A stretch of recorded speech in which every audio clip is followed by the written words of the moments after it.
right, so good morning and welcome to the AM show. It's a day after the 2024 budget was presented in Parliament. What are your takeaways this morning? We give you the platform to let us know what your views are about the 2024 budget. Were you satisfied or disappointed by the budget?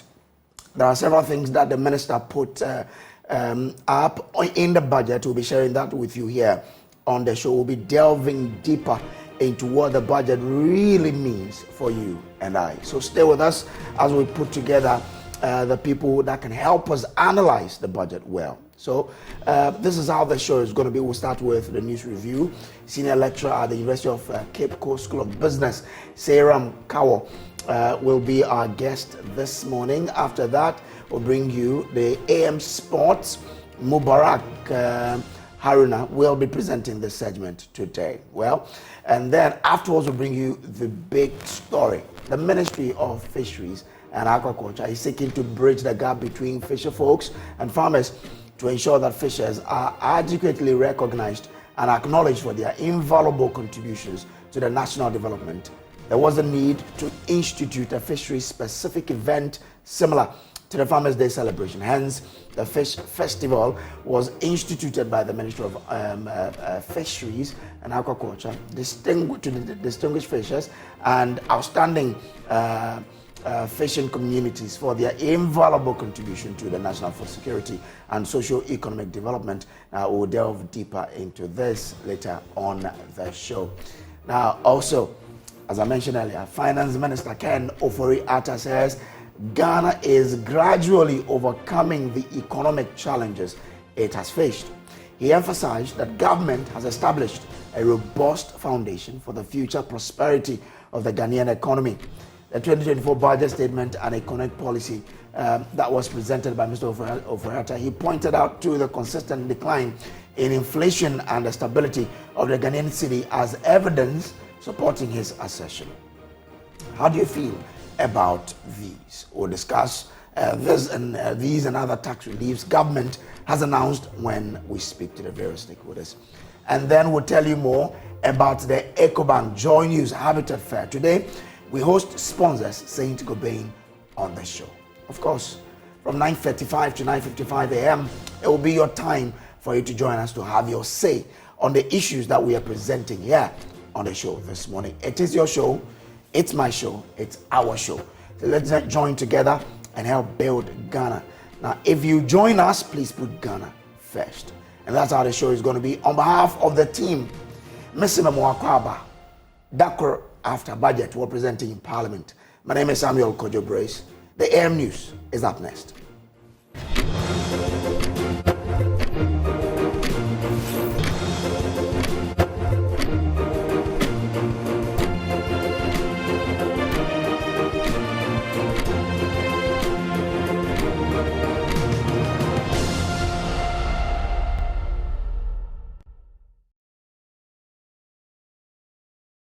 Hello, let's now do the AM News. And government has allocated $220 million to deal with the floods caused by the spillage of the Akosombo Dam. Members of Parliament in the Volta region, led by North Tongue MP Samuel Okujoto Ablakwa, have demanded a resettlement and compensation package for victims. Government says this $220 million announced in the 2024 budget is mainly for relief packages. Parliamentary Affairs correspondent Kwekwa Sante has more in the following report.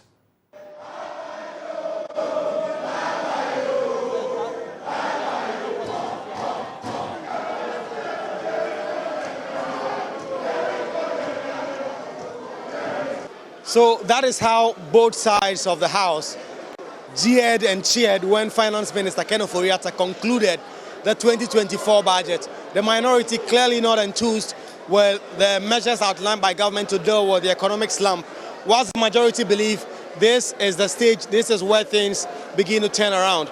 The Finance Minister says Ghana's economy will now be valued at $1 trillion from the $219.5 billion they recorded in 2017. The 2024 budget is even more significant because we cross, Mr. Speaker, the 1 trillion gross domestic product mark for the first time in our economic history. Let me repeat, Mr. Speaker, Ghana's economy under President Akufo-Addo in 2024, final year in office, is projected to be valued over 1 trillion Ghana cedis in 2024 from the 219. But more importantly, one of the key issues this government has introduced in this 2024 budget is that 220 million is now budgeted for the communities that were affected by the Akosombo Dam spillage. Government has budgeted an amount of 220 million to support the relief phase for the communities affected by the Akosombo spillage, as well as floods upstream in the Oti, Savannah, and Bono East regions. But one thing that stood out also is that Finance Minister Ken Ofori-Atta told Parliament that this government has created 2.3 million jobs. Invested 541 million in 169 IDF, 1D, 1F enterprises to scale up value addition and provided 140,000 additional jobs. And we have created, Mr. Speaker, over 2.3 million jobs in the private sector and public sector. Approximately 900,000 in the private sector and 1.4 million in the public sector. But in terms of the numbers in this budget, one of the key things is that government expects to raise 176.4 billion Ghana cedis in revenue in 2024, and it is projecting that it will spend 226.7 billion. That is about 50 billion in terms of the deficit, but government will be seeking to claw some back in terms of the revenue mobilization. The La General Hospital also came up. Mr. Speaker, total revenue and grants is projected at 176.4 billion Ghana cedis, 16.8% of GDP as we move towards our 18% target. And this is underpinned by permanent revenue measures, largely tax revenue measures amounting to 0.9% of GDP. Mr. Speaker, total expenditure is projected at 226.7 billion, 21.6% of GDP. The 2024 budget is now set to be debated from next week, Monday, when Parliament concludes work on the post-budget workshop.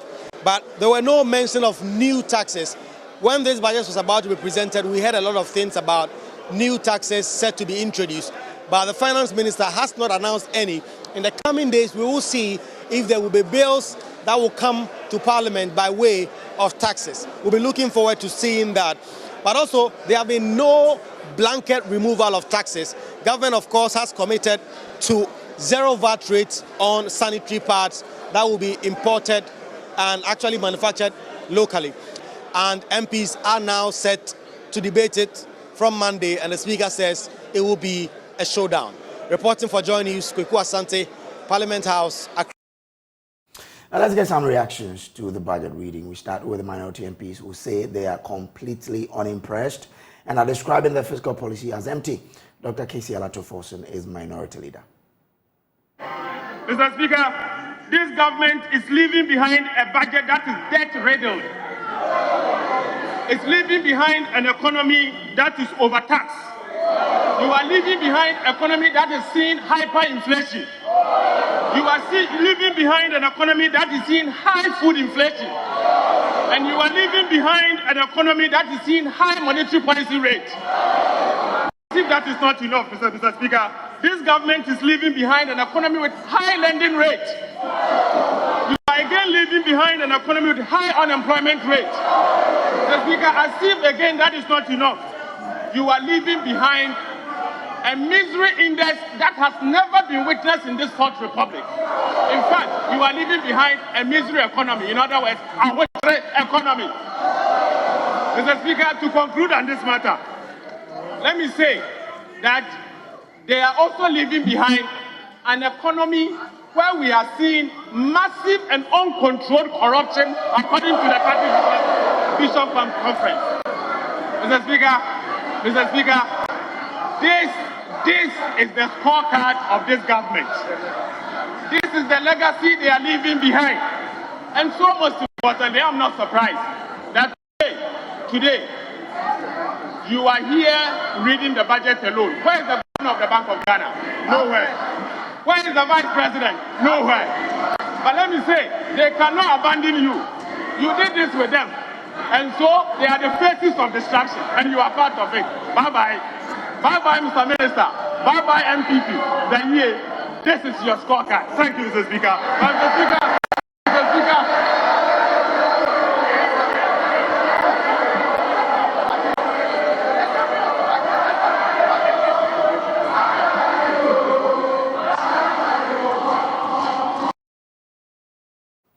Well, majority MPs, however, say they will expose the opposition National Democratic Congress's poor record on the economy. Alexander Feyomakin is Deputy Majority Leader. That the figures cannot be toyed with. Dr. Atufosin, let me remind you that your government could not implement a single landing beach project. You came into this house with a loan. You chickened out and you came to do capping. This government has successfully heard the cries of the fishermen, and we have constructed 12 landing beach sites. You come from the central region. You've not been able to do that for the people of central region. And you are telling him that he has underperformed. Hey, at all. Hey, Dr. Foster. Hey, at all. Are you saying that you as a deputy finance minister, you did better than Kenoforiata? Is that what you are saying, Mr. Speaker? It's the same NDC with its old men. They have no more card to play. They played their only joker on the scorecard. And today, you tell us that this economy is in its worst state. It was worse. With all that we've experienced under COVID, with all that we've experienced on the global space, we have managed to keep the light on. We inherited Doomso under you. We inherited a situation where children could not go to secondary schools. And Mr. Speaker, we are ready for you today, tomorrow, any other day. Mr. Speaker, I thank you so much. A very interesting debate in Parliament in relation to the budget there. Now, in the midst of the illegal mining destruction across the country, a citizen resistance is mounting in some communities. One of them is Atronsu in Bibiani and Bekwai municipality. Residents are leading a crusade against any form of mining to protect their farms and a beautiful forest and water source in that community. This is captured in the concluding part of Poisoned for Gold, a documentary produced by Rastos Asaredonko. Here I accept. Atronsu is a small farming community in the Bibiani and Bekwai municipality. It is home to this beautiful forest and its serene water source, the Atronsu stream. Perhaps this is one of the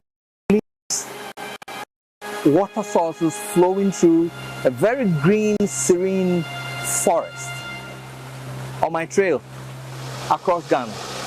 This is so clean, you can drink it. And this is the lifeblood of the farmers, the cocoa farms, pepper growing farms, other farms across this community. Series of attempts have been made to give this land out for community mining schemes, but the community says no.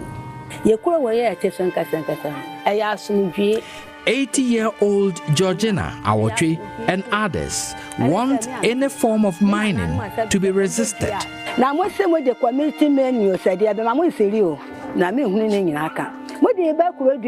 Did you say you were bringing community mining here?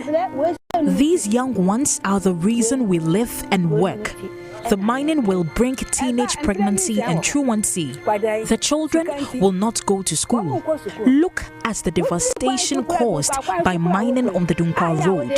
Look at how the buildings have been affected. Look at the polluted water bodies. Children are drowning in pits.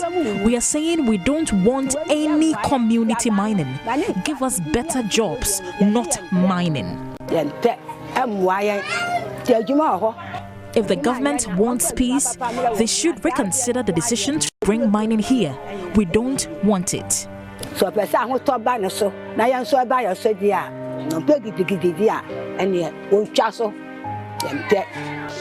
Patrick Jaffet Danso, a farmer, and some residents are in court fighting to prevent the destruction of this green ecosystem. If it is community mining, at least it is the community members who are to engage in it. But here is the case, they said two companies, Gido Mining Company, Aramzad Company, they are from somewhere that we don't know. The address can be found in Kumasi.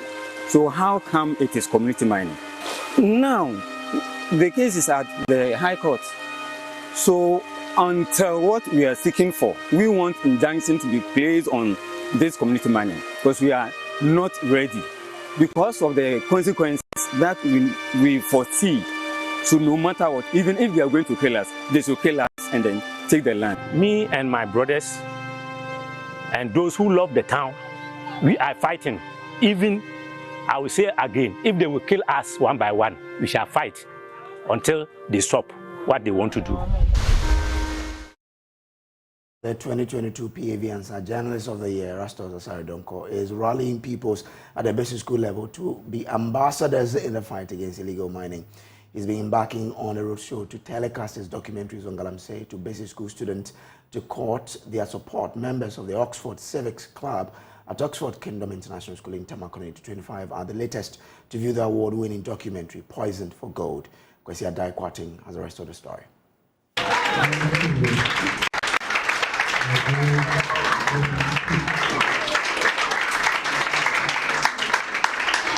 We do not want our younger brothers and sisters to be born without anus. We do not want our younger brothers and sisters to be born without genitals. And we do not want our younger brothers and sisters to be born with 6 fingers.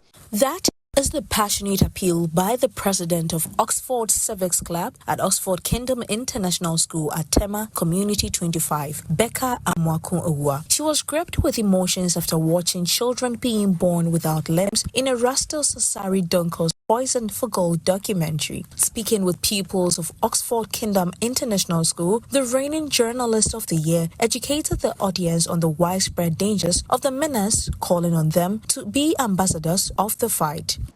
The water has been polluted. Ghana Water Company is pumping that same polluted water which has heavy metals, and they are treating them and pumping them to your homes in Accra. So though you are here and mining is not going on here, what somebody is doing in Ashanti region, in the western region, affects all of us.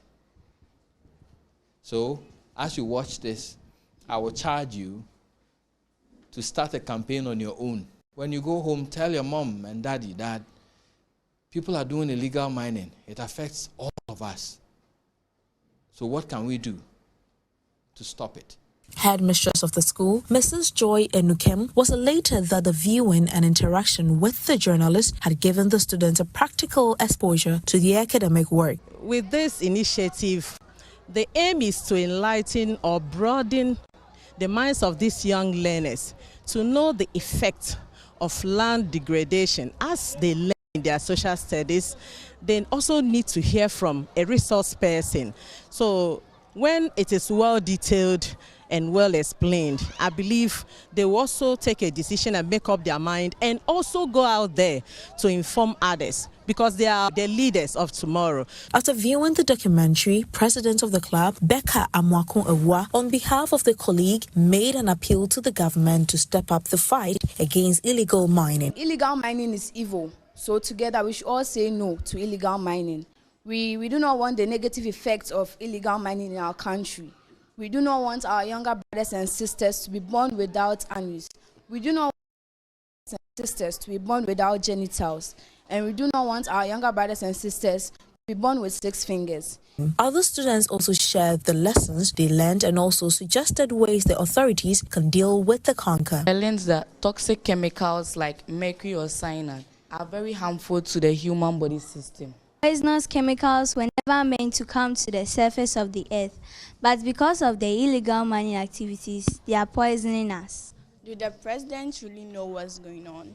Mr. President, a student of Oxford School is asking you to know what is going on.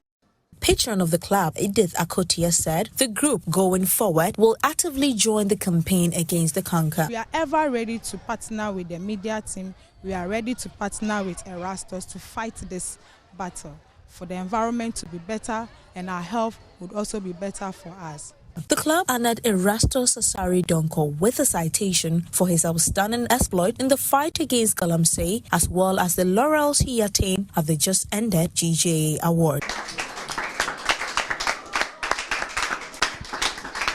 Kwesi Ade Quarters report for Joy News.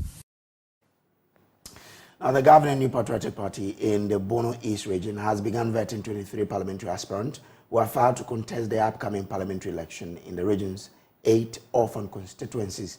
The vetting committee, led by the party's second national vice chairperson, Madam Rita Talata Asobayere, is confident that the aspirants have what it takes to win a minimum of 7 parliamentary seats. Correspondent Anna Sabet has been monitoring the exercise. The New Patriotic Party prior to the 2020 general elections had 5 out of the 11 parliamentary seats in the Bono East region. The party lost 3 of their 5 and won 1 more seat, granting the NDC an overwhelming 8 out of the 11 seats. With the party lacing its boot to recapture more seats in the next general elections, one of the most important exercises to elect candidates capable enough to win the party more seats began this afternoon. The vetting of aspirants from the 8 orphan constituencies in the region. Regional Secretary of the party, David Boache, disclosed to Joy News that a total of 23 aspirants are contesting in the party's upcoming primaries.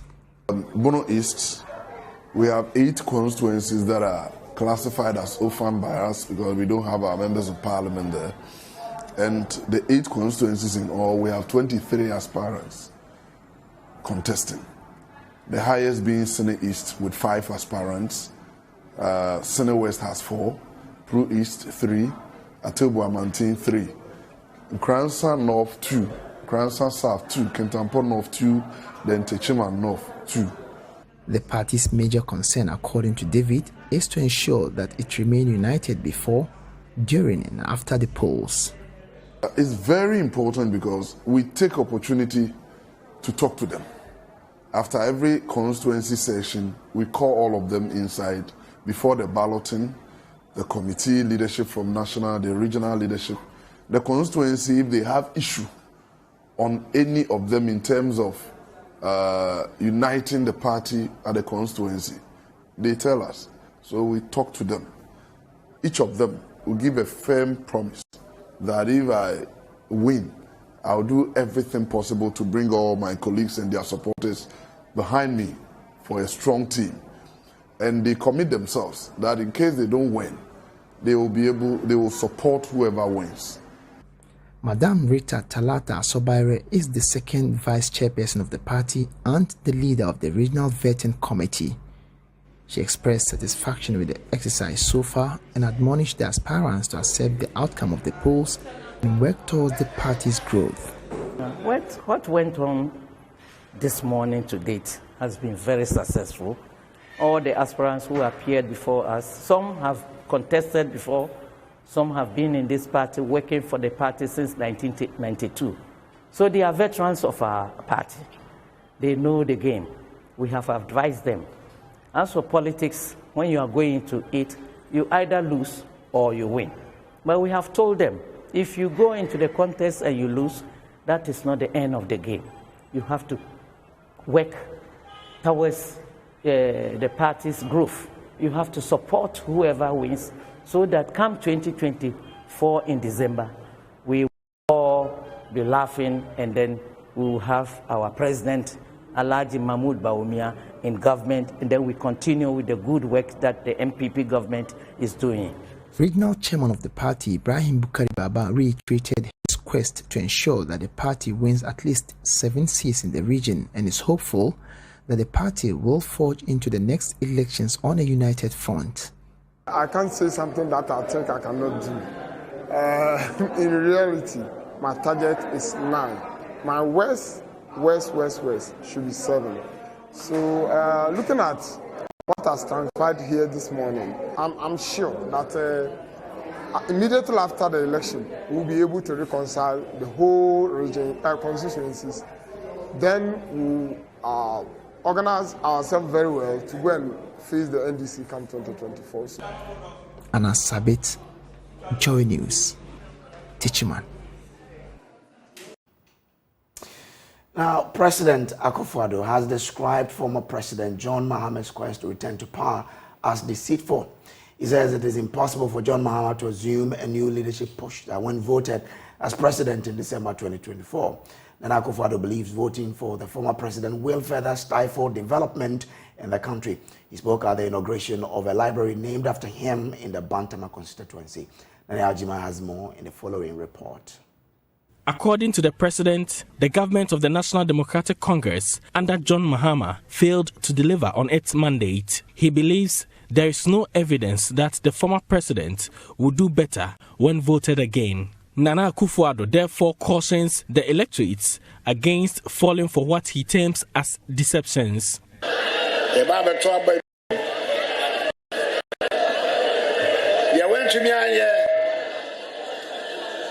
We are going to the polls again. The one who couldn't perform has been person seeking for votes. How do you do that? In the mandate, but you couldn't perform.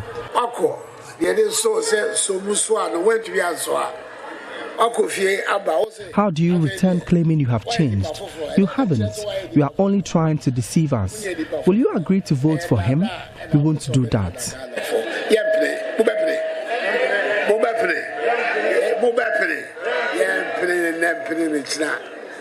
The president wants the electorate to eschew tribal and religious differences and vote Dr. Mahmoud Bawumia for his competence. He also campaigned for a second term for the Bantama MP, Francis Asenso-Boakye. The vice president, Mahmoud Bawumia,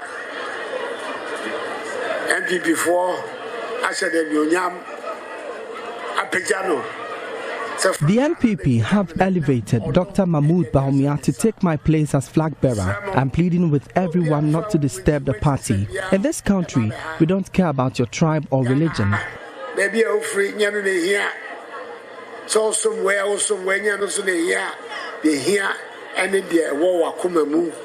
All that matters to us is an individual competence, truthfulness and hard work. Those are the factors we consider to vote. Also, it will hurt me for the Bantama constituency to throw Asenso out of parliament.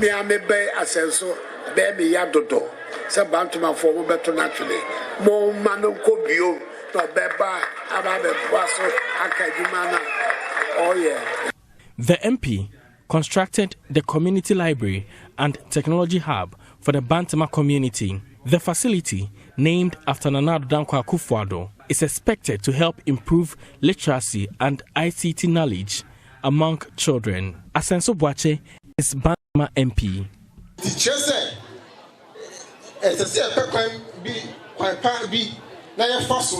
We have to help the young ones get equal opportunities with others so they can compete globally. I have decided to help every community get a library and technology. Making sure that community community library and technology hub. For Joy News, Nana Addo, Kumasi. And that's it for the bulletin this morning. There's more news on myjoyonline.com. Up next is the AM News Review. Stay on.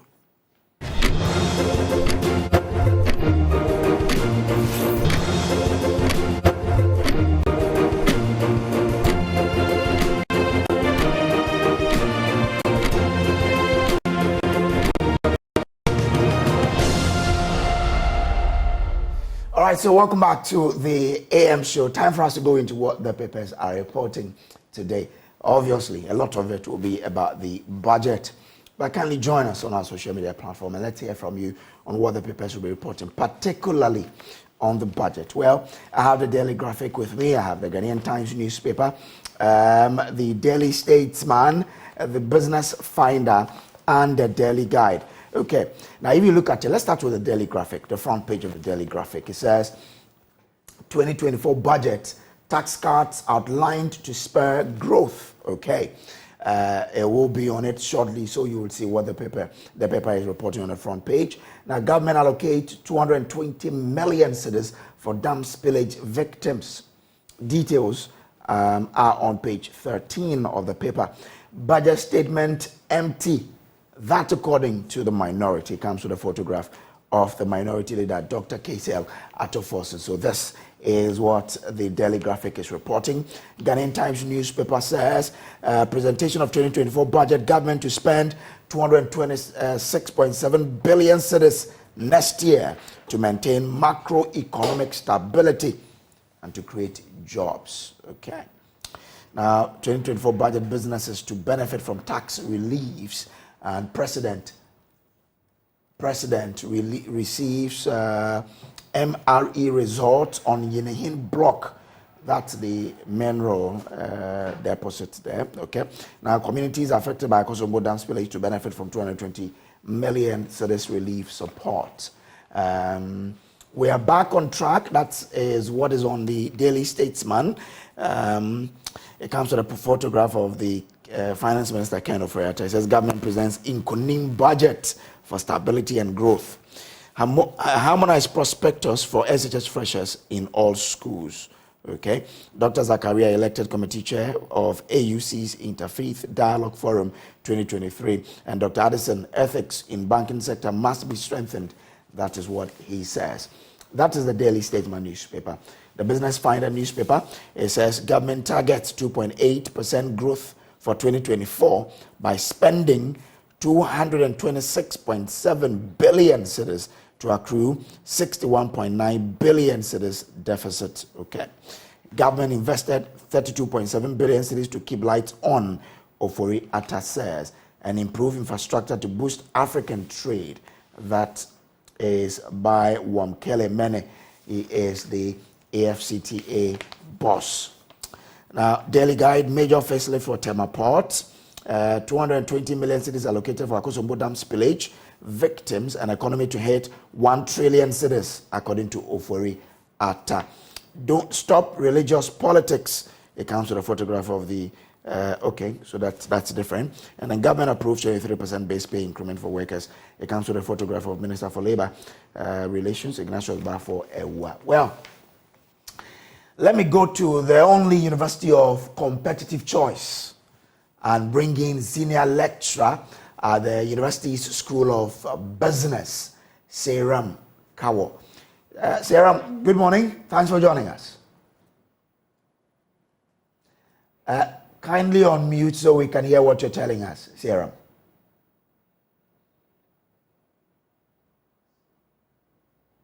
I still cannot hear you. I don't know what's happening, but let's see. You might want to try. Great. Good morning. Now I can hear you. How is the ocean city of Cape Coast? Cape Coast is doing good. Okay. Yeah. And I guess so. Same for the University of Cape Coast, huh? University of Cape Coast is doing awesome. Great. We're preparing for our students to come just by the end of this month. So, and they are lucky to be attending the #1 university in West Africa and #1 in Ghana.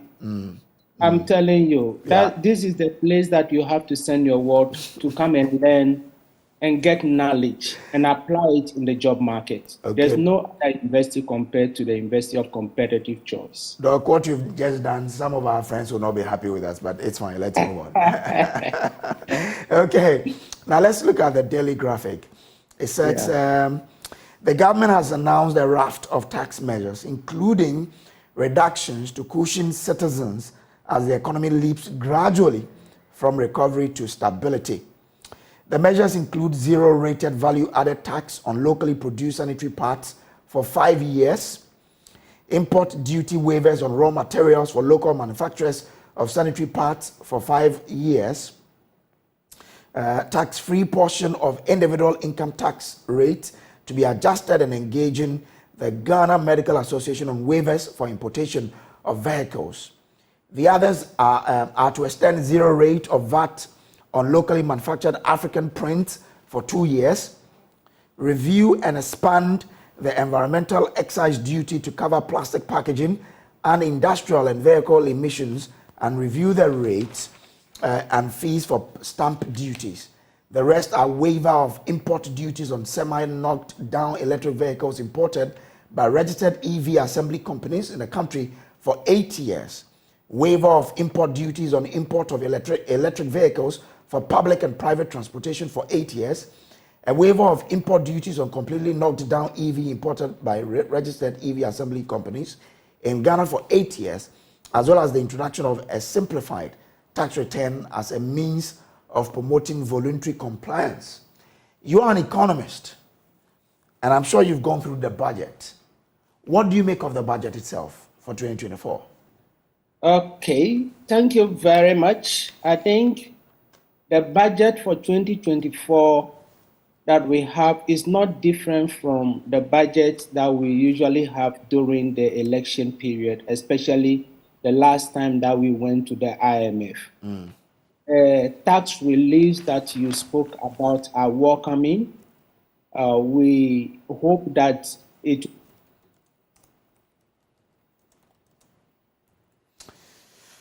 Unfortunately there, the line has stripped a bit, but we'll try and get it back.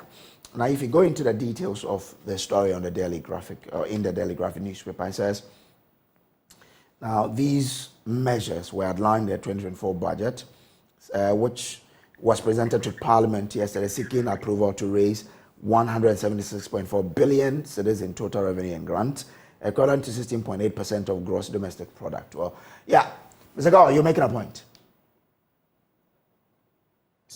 The tax reduction, the waivers that we have seen would be able to trickle down to the final consumer.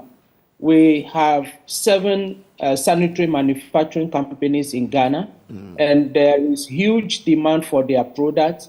And also what is exciting is that it's not only the VAT waiver, but the import duties that we have on the products. Then in the case of the waiver of tax for electric vehicles, yes, it's good. It gives meaning to the green economy that we want to have, making sure that we reduce carbon emission. But then how many people in Ghana can import electric vehicles? That is something that we need to interrogate and find out what will be the impact of this measure on our economy, and especially looking at countries like UK, where they have introduced the electric vehicles. They wanted to implement it fully by 2024, but they have extended the period looking at the energy consumption in the country. So we need to very much interrogate this particular policy. In terms of the medical officers getting tax waivers for vehicles that they will bring, this has been something that has been on government agenda for a long time. It was cancelled in 2010, or no, 2015, that way that it was cancelled. And then bringing it back is okay. But then it was selective because other professionals like myself, who is a lecturer at the university, also benefit from this particular measure. Government would have extended it so that we have a number of people benefiting, because our work involves movement of people from all walks of life. And also, we have seen some positives in the area of agriculture. Okay. Talking about the issue of planting for food and jobs, making sure that the youth have the jobs that will be created. Talks about poultry, talks about fishing, and we hope that it will be expanded and made transparent, not only limited to people who are affiliated to the party in power. We are hoping that the Youth Start program that they want to start will also be open and transparent, that people who are applying for the program have undergone through some form of training, so that it will also help them give return for the monies that we have. Because if we just give the money out, assuming that the people will do the right thing without the necessary type of training, it will come back to haunt us. Okay, interesting. But others say, I mean, the minister said our economy is now will be valued at 1 trillion cedis. What does that really mean to the common individual who wants understanding of what the budget, meant?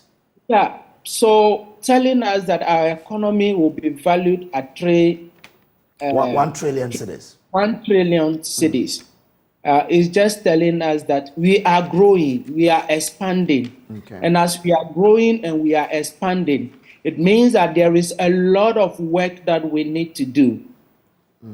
We need to make sure that we increase our productivity. We need to make sure that we put policies in place to stabilize our exchange rate. We need to make sure that the monetary policies that we engage in are such that it will positively influence the interest rates that we have, so that interest rates will be lower.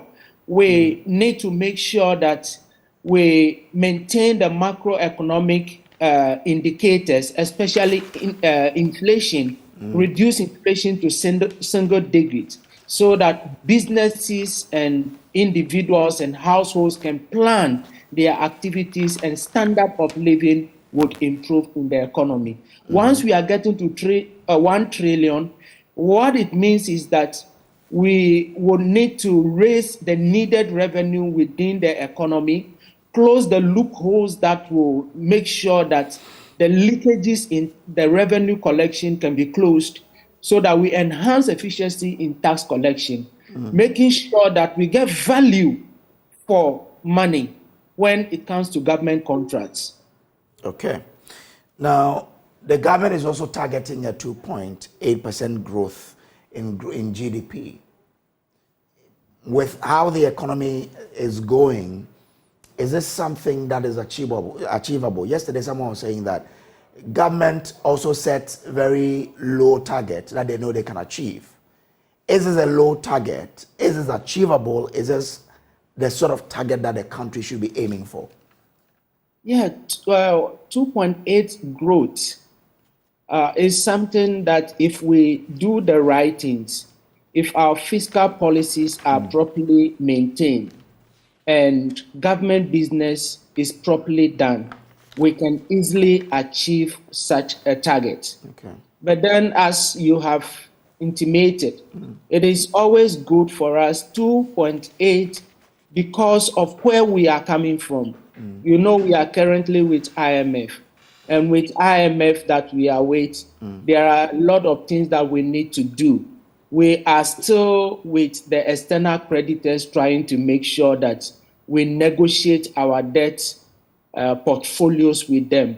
And our performance, as stated by the finance minister, external performance will grossly depend on the agreement we have with the external creditors. And so as we are going forward, we need to be very cautious how we do things. The very much ambitious proposition that was made in the budget was getting inflation by 2024 to 15%. That is very much ambitious. The average, as we are seeing today, is 35%.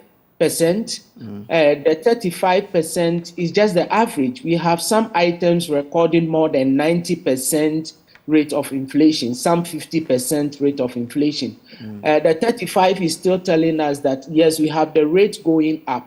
So we need to be very cautious.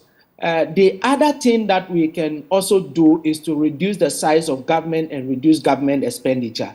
If we are able to do that, we would achieve this target and even surpass the target. It is better to be prudent in your estimation of the growth policies that you have than to be over-ambitious that it becomes very problematic when you are not doing things right. Well, but we've always been talking about budget deficit. We are now being told that the fiscal deficit will be around 61.9 billion, equivalent to 5.9% of GDP. I mean, you understand the issues better. Is this, a good path we are charting, or it's something that must be a source of worry to us Ghanaians? In fact, it must be something of worry to us as Ghanaians, because just take it as an individual Ghanaian. the salary you earn is 150 Ghana cedis. But you plan to spend 200 Ghana cedis. Your expenditure is more than your revenue, which leaves room for you to now go and look for money. And the 61 billion that you talked about, it means that there is the need for us to go and borrow because you don't have it. And when you go and borrow, you are going to pay interest on this amount of money. And that should be very worrying. The borrowing comes with its costs. Already it is due to that, the budget deficit. That is why we had the domestic debt exchange. That is why we are not fulfilling our external debt obligations and now begging the external creditors to waive some, give us some form of haircut and the rest that we asked for. And so there is the need for us to revisit. Yes, we want the economy to grow. We want things to be done in a particular way, but we need to live within our means. What it means is that we are not cutting our clothes according to the size of the cloth that we have. And that should be very worrying. And we need, as a country, to go back, understand we cannot do everything at the same time. The development agenda should guide us in all that we are doing so that we can easily reduce this. In fact, if you look at the revenue, yes, the tax cuts, the expansion to cover the plastic waste and all those things are going to bring some revenue. But the expenditure side must be looked at. I was hoping that we will hear something in terms of cutting down on the size of government. But we didn't hear anything. That would have also gone a long way to reduce the budget deficit that we have. And we shouldn't be business as usual. We should live outside our comfort zone, make things uncomfortable for ourselves so that we come out of the woes that we find ourselves in now. Okay. Now, the Delhi Statesman report, or they put it as, we are back on track. Government presents Nkunim budget for stability and growth. Are we really back on track? If you look at what the Delhi Statesman is reporting. If we are back on track, the ordinary Ghanaian will feel it. Interest rates are high. The exchange rate is around 12 Ghana cedis to $1. The pound is hovering around 15 Ghana cedis. We have our inflation rate above 30%. It's 7 hours. Our interest rates are high. So how can we tell ourselves that we are back on track? We can be back on track when we have debts that we have not paid. We've restructured our debts.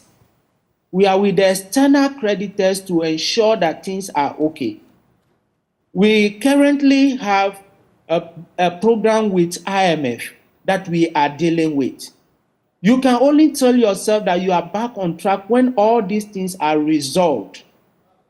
The fuel prices that we are getting at the pump, some stations are giving it out at 12 Ghana cedis per liter or over 12 Ghana cedis per liter. When you compare it to 5 cedis and all the rest that we have. So we cannot be back on track. Okay. We have a long way to go. We cannot continue to tickle ourselves that we are doing the right thing. Let us sit up, enter into ourselves, relearn and unlearn the things that we have done in the past. That is the only way we can leave the woes that we find ourselves in. So unfortunately, I can say that we are back on track. Okay. We are on track. We are on track, but we cannot be out of it totally. Okay. All right. Now, to the Daily Guide newspaper, government approves 23% base pay increment for workers. And the little details that we have in the paper, it says, government approved some 22% 23% increment in the base pay within the single spine salary structure. This decision comes after extensive negotiation with organized labor, and it is set to bring relief and improved financial prospect for workers across various sectors. So let's look at this vis-a-vis the budget. Is this the much government could do for workers?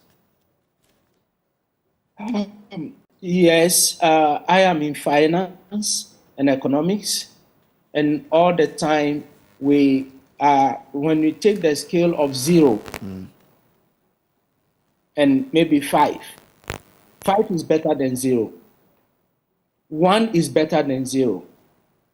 And so coming out with a base pay increase of 23% in the first half of the year, and the second half of the year, you add 2% to it to make it 25. It's not enough. It's not enough. But then it's better than none. Okay. So half a loaf is better than none. And so getting that is a start for us, because when you look at the rate of inflation and the increment that we are getting on it, then that becomes a problem. It's a welcoming news that, yes, we're having that increment, which the government have realized that it wasn't enough, but then they went ahead to say that the tax threshold for the 0% will be adjusted. As to the adjustment, whether it will be a broad adjustment or a shallow one, we do not know. If that one also comes, then that is going to go a long way to cushion us. It's good that there has not been any review of the income tax policy to broaden the rates that we have as it was done the last time. So it's good that we have this particular one. What it means is that government will need to raise extra amount of money that will pay the public sector worker. Okay. Yeah. All right. So it means that when the public sector worker is trying to demand more, they should be thinking about where government is getting the money. Is that it? Or we should not be bothered by it? No, we should look at where government is getting the money. But you know, we live in an economy where the politicians find the money okay. anytime they want to find it. When it is election time, they will look for the money for the elections that they want. And so it is time for them to also make us feel like we are valued, we are the citizens, we are the ones who are working, and for that matter, we need to be recognized. Okay. And so we cannot even have sympathy for them. They are leading the economy, and we have the oil resources, our natural resources, and everything available to us. So they should look for that particular amount of money. I believe that, or I hope that they will not, it will not be something that is part of the 61 billion extra deficit that we have to go and find. And that at the long run will come and affect all of us. Okay. But you know, one thing that I didn't hear in the budget that is very worrying for me personally is that we have the Public Financial Management Act of 2016. Section 37 talks about the establishment of the sinking fund. And this sinking fund is the one that is supposed to be established by the Finance Ministry, and administrator of the fund should be the Accountant General. So that monies that we get today, loans that we've gone in for, we put away some percentage of the revenues that we get into the sinking fund, which will be invested for the period of the loan facility, so that anytime the loan falls due, we can use that amount of money in the sinking fund to pay off the loan. Unfortunately, over time, that fund has not been working. Unfortunately for us, the finance minister had not made room for that particular fund to be revamped.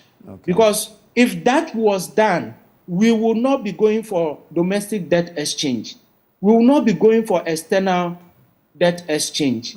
And so as they looked at it, I will employ on all of them, this is the law that we said is governing us. It was based on the same law that the finance minister went to parliament yesterday to talk about the budget, to read the budget to us. We should give meaning to every law that we have because there are reasons why we promulgate the laws. We shouldn't be seen to be disrespecting our laws in the country. Okay. All right. There is a story on page 3 of the Daily Guide. It says, "Stop religious politics." The National Peace Council and their key partners, the Christian Council of Ghana, the Office of the National Chief Imam, and the Catholic Bishops' Conference have expressed concern about how some persons are fanning religious intolerance in the country in recent times. What do you make of this caution by the Peace Council and the Christian Council, as well as the Chief Imam and the Catholic Bishops' Conference? Yeah, that call is apt. It is coming at the time when we are going into an election year. It will be irresponsible, shameful, and barbaric on the part of any Ghanaian to start springing up religious politics. We have coexisted, lived together, intermarried, we attended the same schools. We share food and everything together as a country. Coming out with such political connotation and all the rest, no matter the political party you find yourselves in, we should stop it. Because all the political parties have different types of people with different religious backgrounds in them. And so what are we going to do to ourselves when it reaches a level that people decide not to tolerate each other again? We don't want to go into an area where we are picking arms against each other, killing ourselves. We are on the path of development. This insensitive sentiment by individuals who at one point in time are crowded by their political kind of connotation is not very good for us as a country. And for that reason, the call is apt. We need to look at ourselves, and it's good that everybody is trying to condemn such an act, and we need to move away from it. I should be able to visit the mosques and look at how things are done and learn from it. If we are not ready to learn, and the Muslims should also come to me and learn from Christianity. I go for a lecture and I have all the types of religions in my lecture room. And so if I have those people in my lecture room and I am educating them, I'm a Christian. So should I say that the traditional person should not come in, the Muslim should not come in, the Buddhist should not come in? Even in Christianity, we have different types of beliefs. And so that we need to look at is something that we should not entertain at all. All right. Sarah Mkao, I'm grateful to you for joining us this morning. All the best.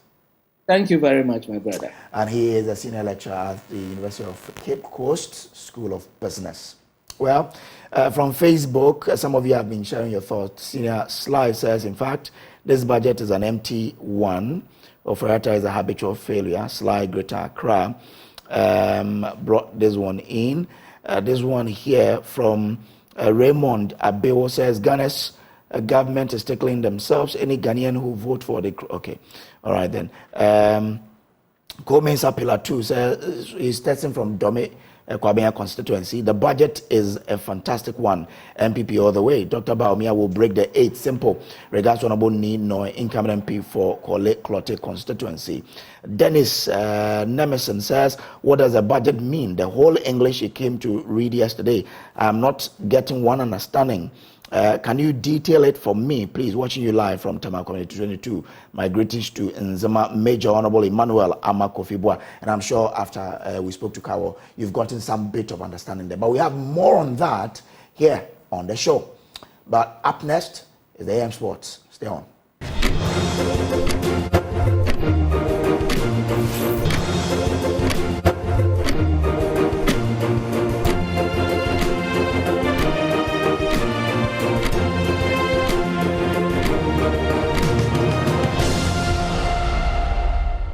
right, so welcome back from the break. This is still the AM show. Let's talk about the Fish Festival. Now, over the years, the National Farmers Day celebration is held every first Friday of December in every year, and November in an election year. And it's been a major event that recognizes the contributions of farmers and fishers to national development. To ensure fishers are adequately recognized and acknowledged for their invaluable contributions to national development, there was a need to institute a fishery-specific event similar to Farmers' Day celebration. Hence, the Fish Festival was instituted by the ministry to honor distinguished fishers and outstanding fishing communities for their invaluable contribution to national food security and socio-economic development. Now, it is the reason why this has been done to celebrate, fishers for this year as well. We've been joined on the telephone line by Moses Enim. He's Deputy Minister for the Ministry of Fisheries and Aquaculture Development. Good morning to you too, sir. Thanks for joining us. Good morning. Your voice is a bit low. Okay. Can you hear me, sir? Yeah, I can hear you now. Okay, great. Now, for some people, this will be the first time they are hearing about the National Fisheries Day. When was the first celebration, done and where? Well, let me greet all your listeners, and then also say hi to every Ghanaian, and then our fisher folks, those who are engaged along the value chain of fisheries. Okay. And let me also thank them for the support and the hard work that they've done, that we're still having fish on our dining table. Because of Ghana is known to be an annual consumption is very high, and therefore their hard work has brought us this far, and we're encouraging them to do more. We are extremely grateful to them. The Fish Festival in Ghana started 2015. 2015, the first one was done at Pram Pram. That was 22nd October 2015. The second one was done at Angroga, also the same month, same day, the following year. And what we did last year, we did it to commemorate the International Fisheries Day, and therefore we brought it to November, thereabout, purposely to ensure that information on fisheries, which most often is scanty, awareness is so much created so that people will know the essence of fish and the fishery industry, how it generates economic growth, how it provides jobs, livelihood, and also how it provides food and nutritional security. So we can all come together collectively to ensure that those in the industry are recognized, those in the industry are encouraged, those in the industry are supported, such that at least they will continue to increase our production, and so we can reduce importation of fish. So the Fish Festival, by and large, is to disseminate information and create awareness about fisheries and how we should also preserve and protect the blue economy, which is so much about the ocean, and so that the healthy ocean that we're all fighting for will continue to be there to provide the needed fish that we need. And also to talk about aquaculture, which has become the most viable alternative to augment the depleting stock level of the marine space. And we also want to encourage people to come into aquaculture. So whilst we're using the management measures to ensure a healthy ocean, responsible fishing, sustainable fisheries management, we can at the same time along the line increase production through aquaculture so that the medium to long term we can have enough time to bring the healthy ocean situation that we have. What has been the themes around which the past events have been held? Thank you very much. In fact, this year, the past event has been held in a manner like I've told you. But this time around, what we've done a bit differently is to also work around the team and ensure that the team commensurate the activity or out of the team will generate activity. For instance, this year's team is developing the Ghana's blue economy for sustainable business management and national development. As a result of that, the activities that have been anchored are activities to ensure a healthy blue ocean that we all want. For instance, we will do the we will also exhibit, and there will be selling of fisheries and then aquaculture input. We will exhibit, and also there will be selling of fish, safe fish products. We will also do panel discussion, and the panel discussion, one of them is promoting the consumption of safe fish and also combating IUU, and collectively if we combat or ensure that we don't have illegal, unreported and unregulated fishing, then it means that we are fishing responsibly, we engaging in sustainable management of the resources, and so by large we ensuring a healthy ocean. We are also going to do a quiz. In fact, we are being supported by GFRA, that is Ghana Fisheries Recovery Activity, a USAID supported CSO, and there's going to be a quiz of selected schools at GTV, and that is on Sunday. We are also going to launch our marine fisheries management plan 2022 to 2026 and its related operational implementation plan. We are also going to launch an award scheme for best fishing practices. Those fisher folks who engage in best fishing practices, that is responsible fishing. We think that there should be an award scheme also for them. And then we're also going to give out certificates for processors, fish processors who have qualified for what we call safe fish certification and licensing scheme, a scheme that was drawn with academia, with Food and Drugs Authority, with Ghana Standards Authority, and the industry, such that at least when you get fish on your table, to be well packaged, it is hygienic, and the environment at which this operation takes place goes alongside the standard operating procedures, so that at least a healthy fish will be on our table all the time. And therefore, we are extremely grateful also to the African Development Bank. They've come to our aid. They are supporting us. We are grateful to the FAO. They've also come to our aid. Tropo Farm has also come to our aid.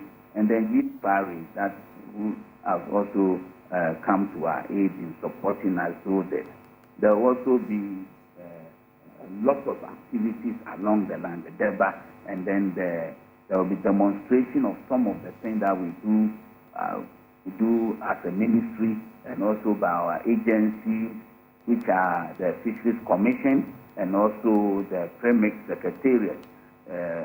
Demonstrate some VMS.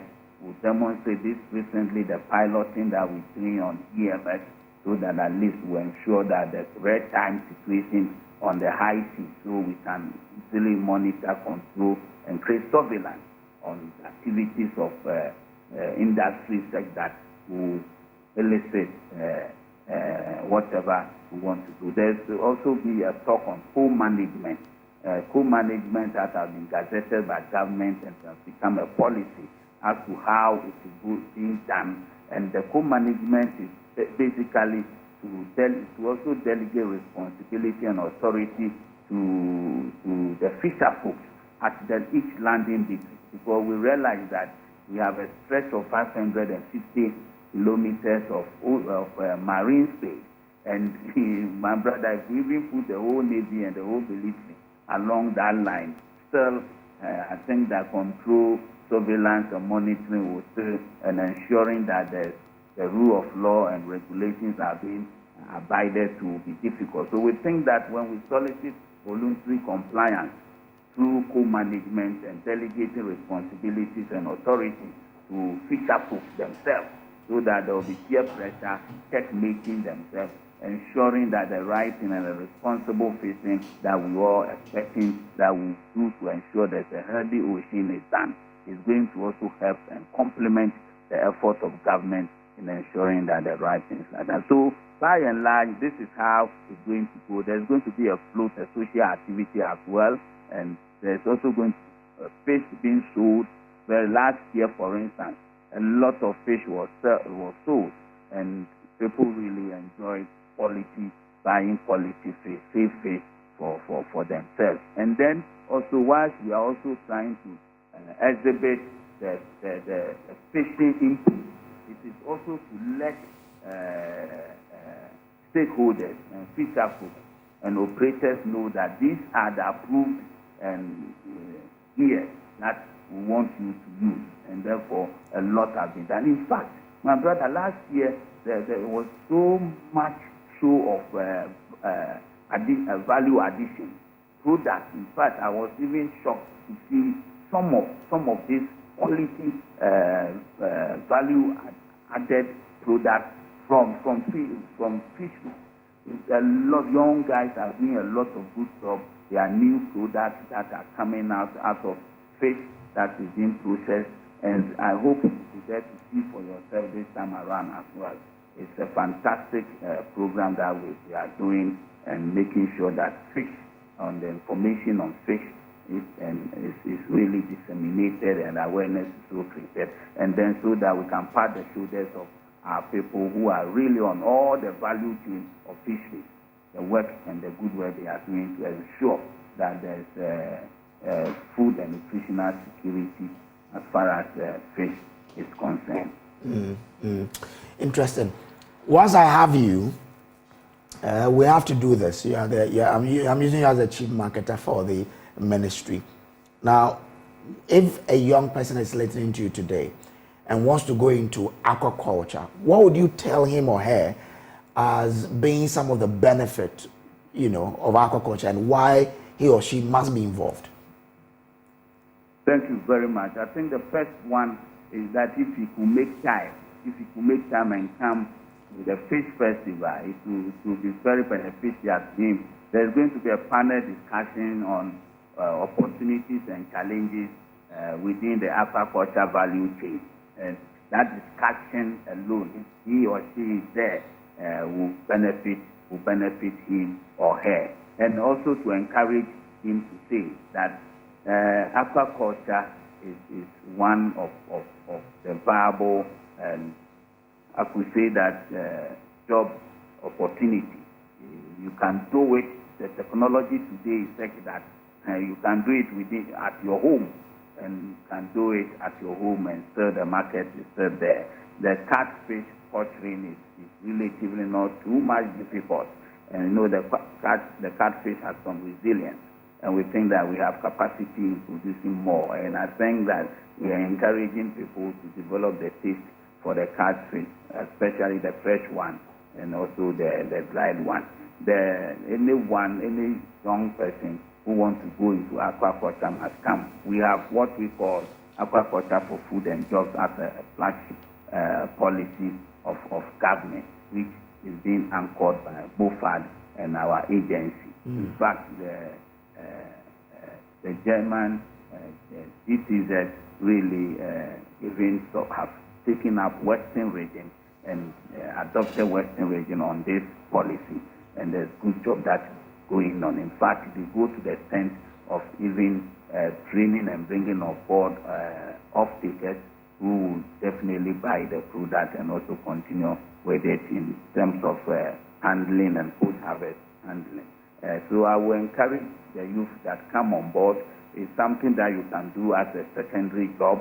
You can do another job and be doing this one as well, and definitely you have the profit and you have something beneficial from that.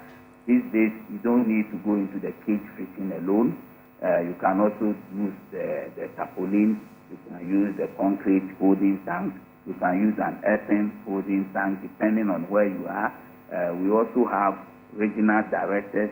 We have zonal officers. We have extension officers who are ready. The moment you want to start, just contact wherever you are, a zonal officer or a regional officer. They will come to your site, look at it, give you all the biosecurity, because you need to start well. It's a science-related area. Anything that is scientific has to be done methodically, has to be done scientifically with standards, and therefore they will guide you through that one.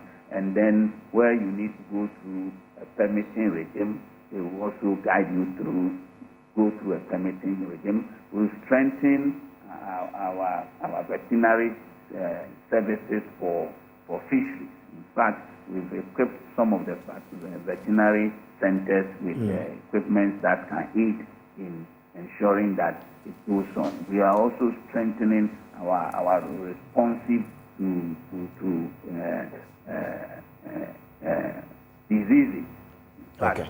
We really strengthened our responsiveness to diseases now, and I can assure you that we've been able to work on that one as well to ensure that at least it will be a viable process and a viable project for anybody who wants to take it. So as for the youth, the system is there, the procedures are there, the opportunities are there, and we are ready to anchor with anybody who is so much interested in doing aquaculture, because we believe that when we do that at our backyard, I want that one day you will invite me to your home to come and check what you are also doing in terms of aquaculture or whatever you personally want to do. We are ready. You can call me anytime.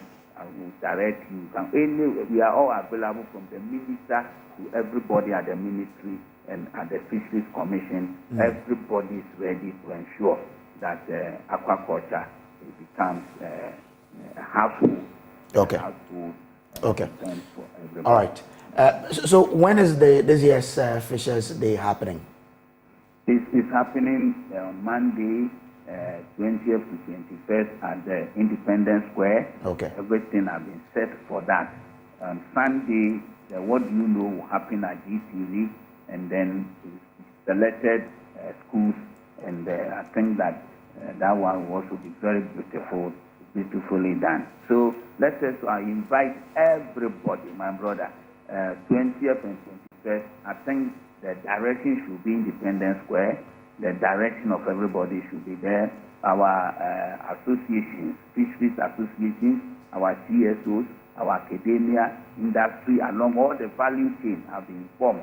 Letters have been sent around for everybody, and therefore we are inviting people, come along. There is a variety of fish, there is a variety of value addition products. Come and purchase, and for a safe fish onto your table. And the exhibition and the discussion panels, the debates that will go on are so attractive and so enjoyable. So come, looking from the previous one that we did last year, it was well attended, well celebrated, and we encourage everybody to be there. So I want to see you there.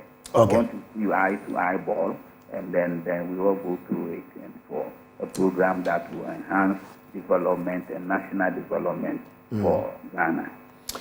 There's a lot for us to discuss about fisheries, especially there's this proposal for the establishment of an authority for the blue economy. But time will not allow us today, but I'm sure some other time we'll talk about the blue economy and how Ghana can really tap into this. Thank you so much for joining us. I should be available at any good time for us to continue to have these discussions, because our GDP is also dependent on fisheries, and I think that we are able to do well on our biosecurity and ensure that we generate a healthy ocean, healthy fresh water, our estuaries and our lagoons.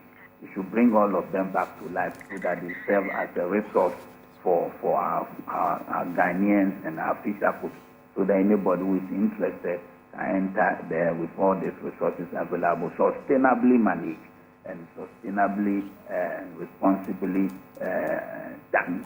We should be able to leave a good legacy for posterity, and that food security is not for us today alone. It is also to ensure that it is there for the future people as well. So we are hopeful that all of us will culminate together and ensure that we do the right things regardless. Now, before I let you go, anyway, yesterday the Minister of Finance presented a budget in Parliament. With regards to allocations or the take on your sector, how did it come across to you? Well, we all know the limitations and the challenges that we are all in. If you put your numbers together all the time, definitely you will not get what you want. But I think what has been made available to us is workable, and we do our best to ensure that we get turnout that will compensate what has been given to us. So we'll continue to do our best and ensure that there's value for money, and then also activity that we will do will compensate with our fisheries and aquaculture policy, and then the plans that we put together, the strategy that we put together, and the priorities to ensure that we do it well and get it done and get the desired outcomes for God in country. Okay. Anyway, let's see how it goes. But I'm sure, like you said, we'll have time so that we can digest the budget and some other issues in the sector very well. It was just read yesterday. Definitely. Okay. Time, and then we'll go through it anytime that time allows. Okay. Thank you so much, Honorable Moses Enim, for your time. I'm extremely grateful to you and Joy FM as a whole. We are grateful. The Lord God keeps you going and ensure that the owner also benefits from what he has invested, and also continue to grow for you, the young ones, as well, to continue to get job. Do the job as your own and contribute to your quota that this job belongs to you. Don't take it that it belongs to someone else for the future sake, because you may create your own. If you do somebody's one well, when you create your own, you get good people to do it for you. So do it like it is your own and hold it like your own, and continue to work hard to it. Okay, all right. I'm grateful to you for joining us. Moses Enim is Deputy Minister for Ministries, the Ministry of Fisheries and Aquaculture Development. Is encouraging all of us, or most of us, to go into aquaculture because it is the new, the new dynamic, and you have to be part of it, or the new phenomenon, because we need more fish, and there's also support for you. So wherever you are, just get in touch with the ministry, and they'll help you out with some of these. Well, so yesterday, the Minister of Finance presented the budget, and there are a lot of things that you need to know about the budget. That is what we'll be looking at for here on the show. But let me share with you some snippet of, the budget that was presented. Now, on the La General Hospital, for example, the minister said the hospital's funding will be secured through the national budget, and that contractor is set to resume work next week. So next week is just some few days away. We'll be looking at that. Now, there is zero VAT rate and import duty waivers for raw materials of locally manufactured sanitary parts, and that will also be implemented. But we have some message for you from the presentation in Parliament. Mr. Speaker, tax reliefs. Our approach to tax policy since 2017 was to give significant relief to the private sector until expenditure projects from 2020 required a more aggressive approach. It is important to note that in the short term, fiscal sustainability requires that we improve our tax ratios significantly, otherwise our long-term competitiveness will be eroded. As we all know, our country's 13% tax to GDP ratio is far below our peers. Our target is 18 to 20%, and we are on course for 16%, hoping to be achieved this year. In that regard, it is difficult to implement all the structural reforms and tax reliefs needed to immediately lower and or eliminate certain tax handles. However, I assure this august House that we have heard we believe in lower taxes as a government for industry, and we are working at this aggressively with the GRA and to be cemented with the Standing Committee of the Mutual Prosperity Dialogue. Mr. Speaker, further to the above, the following reliefs have been prioritized for implementation. To extend, Mr. Speaker, the zero rate of VAT on locally manufactured African prints for 2 more years. Mr. Speaker, to waive import duties on import of electric vehicles for public transportation for a period of 8 years. Mr. Speaker, to waive import duties on semi-knocked down and completely knocked down electric vehicles imported by registered EV assembly companies in Ghana for a period of 8 years. Mr. Speaker, to extend zero rate of VAT on locally assembled vehicles for 2 more years. Mr. Speaker, to zero rate VAT on locally produced sanitary pads. Mr. Speaker, to grant import duty waivers for raw materials for the local manufacture of sanitary pads. Mr. Speaker, to grant exemptions on the importation of agricultural machinery equipment and inputs and medical consumables, raw materials for the pharmaceutical industry. Mr. Speaker, a VAT flat rate of 5% to replace the 15% standard VAT rate on all commercial properties will be introduced to simplify administration.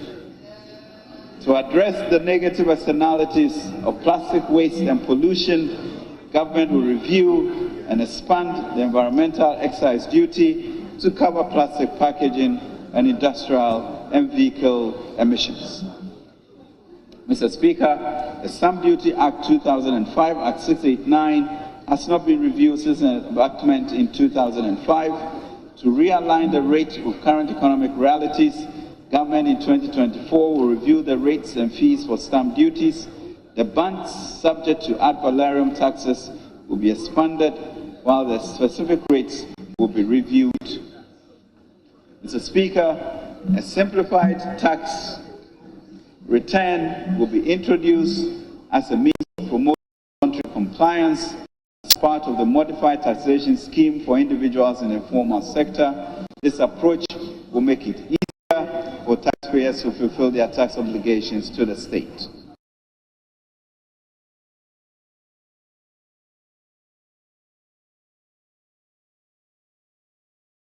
Total revenue and grants is projected at 176.4 billion Ghana cedis, 16.8% of GDP, as we move towards our 18% target. And this is underpinned by permanent revenue measures, largely tax revenue measures amounting to 0.9% of GDP. Mr. Speaker, total expenditure is projected at 226.7 billion, 21.6% of GDP. This projection reflects a reduction of 6.1 percentage points of GDP in total expenditure commitment basis compared to the outturn in 2022. This large decrease comes from the combination of fiscal consolidation efforts of 4.9 percentage points of GDP, reflecting an adjustment in revenue by 1.1 percentage point and primary expenditure by 3.9 percentage points of GDP. I refer then to the biblical story of 5 loaves and 2 fishes to illustrate the approach in turning the economy around. Mr. Speaker, I stood here in March 27 and asked that the country's poultry, 2 fishes and 5 loaves be multiplied. Indeed, as a young boy gave all he had to the multitudes, so have we. And the Lord, in response, has blessed our nation, and this we should not forget. From a nominal GDP, Mr. Speaker, of 262 billion in 2017 to 1 trillion in 2014. Invested in the future of our children under the free SHS program, with 1.2 million students having access to free secondary school education.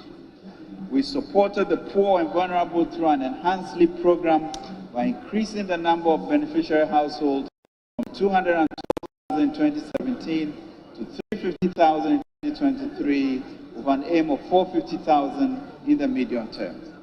We invested in provisioning one hot nutrition meal per day to 3.2 million pupils in our basic schools and provided steady income stream for 32,496 caterers.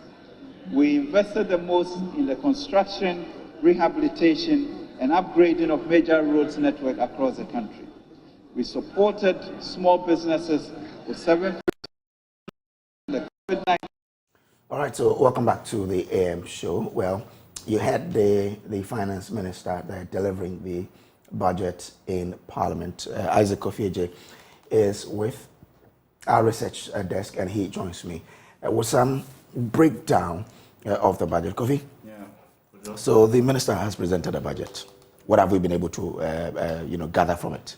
Well, so first of all, let me start with what we are hoping to spend in probably 2024, and then what we are hoping to generate as well.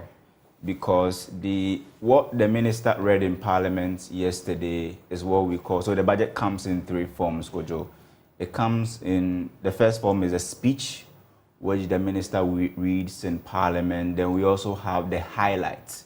That gives us more or less like a summary of what is supposed to happen in that year. So you look at the revenue aspects, you look at the expenditure aspects, and other, constants. Then you have the main budget statement and economic policy. That is where probably we are all waiting for. That's where the meat is, the detail of what will happen in 2020. Is that what will be presented to Parliament? So what the minister does a speech, but Parliament will have access to the budget. Exactly, yeah. With all the appendices and all of those things. So what we are learning is that in 2024, government is actually going to base its external sector outlook on the debt restructuring at the external level. And the finance minister said the performance of our external sector will actually depend heavily on the debt restructuring that we are doing at the external level. To stabilize the CD in 2024, we are going to depend on, key items like the gold for oil deal. We are also going to rely on the IMF support, and then also other supports from that will bring in dollars in 2024. And this is actually, if you can go back, what everybody is talking about. So the minister says that I want to stress at this juncture that Ghana has paid its dues, has turned the corner and getting back on track. Okay. And if you say you've turned the corner, it comes in different forms. So the finance minister spoke about inflation yesterday, spoke about the fact that we are slowing down in terms of expenditure, and we are hoping to get more. The CD is not depreciating like the way it depreciated, the same period in 2022. So that's what the finance minister means when he says that we've turned the corner. But we have some 10 key takeaways that I want us to go through. So first one you made mention of is the construction of the general hospital. Very, very important. It found its way into the budget yesterday. And the finance minister said that financing has been secured, funding will be provided through the national budget, and the contractor, it says, will resume work next week. When in next week? Okay, well, next week from Monday, we would have our reporters there. Mm-hmm. We would have to check every day to see whether or not the contractor is on site or Absolutely. not. So from Monday, we'll be there. Then the second one is the sanitary pad tax. Very, very important. We've been talking about it for a while. The fact that now if you are a lady, every month you need to save up about some 50 cedis to now afford a sanitary pad and all of those things. Very high. The government is saying they are doing something about it. They have these taxes that they are considering in 2024. There will be a 0% VAT rate and import duty waivers for raw materials or locally manufactured sanitary pads, and that will be implemented in 2024. Now, Kofi, just before we move on, let me acknowledge the presence of our guest, Dr. Michael Ayamga. He is a development economist and senior lecturer at the University for Development Studies. Doc, good morning and thank you. Good morning, President. Great. Pleasure to be with you. Great. We also have Charles Nyaba. He is head of programs and advocacy at Peasant Farmers Association of Ghana. Charles, good morning. Okay. Charles, kindly unmute so we can hear you. I saw you on there, and I know you are there. Great. Yeah. Okay. Good morning. Let me say good morning to my good brother, Michael. Yeah. And your good self. It's been a while. I'm fine. Okay, guys. Thank you so much. So I'll come back to you shortly. Yeah. But we want to share the bit that we've picked from the budget with our viewers, and then we'll come to you. So yes. Now let's go to the figures proper. I want us to now look at the figures and look at how. But have we finished with the 10 key points? The 10 key points. Okay, we can still go back to the 10 key points. We can just run through. The third one is the Akosombo Dam spillage, where 220 million has been made available. There's also the African print industry that will also enjoy some VAT, a 0% VAT for the next 2 years. The fifth one is the night economy, where government is hoping to cash in on that one and also promote public-private sector partnership. There will be the DDP. The government says DDP has been concluded. Yeah. Simply tells you that we are done with the DDP, and what we are hoping now to do is to go ahead with the external restructuring. Our external sector, just like I said, the finance minister said, number 7, it says the external sector's performance hinges on negotiations with external creditors, an IMF-supported program, and cocoa syndicated loan, continuation of gold for oil program, and mining inflows, and the second tranche of the IMF. That will be how the things we are going to use to, consolidate our external sector in 2024. There's also the financial sector support. We've spoken about NIB and other financial institutions in distress. Government saying they are going to provide some $4 billion as support. The 9th one, I think here there should be more explanation because we know what happened with the cleanup. We should be giving more explanation. Exactly, especially when we know there's supposed to be a banking sector recapitalization plan and all of those things. The 9th one is the international funding support. So government is actually anticipating that probably by the end of this year, they should get some $2 billion from the IMF World Bank support and then also the cocoa syndicated loan that will come in. And the last one that we picked is the fact that total expenditure has actually gone up by some 21.3 billion Ghana cedis. Let's go to the figures and look at how much government is hoping to spend in 2024. Okay. So the projected expenditure in 2024 is 226.7 billion Ghana cedis. We are hoping to raise revenues and grants 176.4 billion cedis. If you do the math, this leaves a difference of 50.3 billion Ghana cedis. And Kojo, if I talk about total expenditure, this excludes arrears payment or clearance. If you include arrears clearance, you see that our deficits will move from that 50.3 billion to over 61 billion Ghana Exactly, cedis. because most of the papers are reporting 61 billion. That's if you include arrears clearance. Okay. In 2024. Now, if you also look at where our revenues will come from in 2024, it's important to note where our revenues will come from. So the revenue of 176.4 billion Ghana cedis, we are expecting that some 135.9 billion will come from taxes, and non-tax revenue is supposed to be around 14.8. So just see the difference between the tax revenue and other revenue sources. So you have you want to raise 176.6 billion, and you are expecting 135.9 to come from taxes. That's over 77%, right? So 77% of our projected revenue in 2024 be from taxes. Is supposed to come from taxes. So if people don't pay taxes, then we are doomed. That's exactly what is happening in 2023 when we hinged most of our revenue collection on taxes. And we've seen the e-levy not performing well, and the target that we set for ourselves, we are way below that target. Non-tax revenue is supposed to contribute close to some $15 billion to the economy in 2024 in terms of revenue. So this is dollars. In cedis. Cedis, right? Cedis, so yes. 14 billion. Close to 15 billion cedis. Cedis, okay. In 2024. Oil revenue is also around the same place, 15 billion.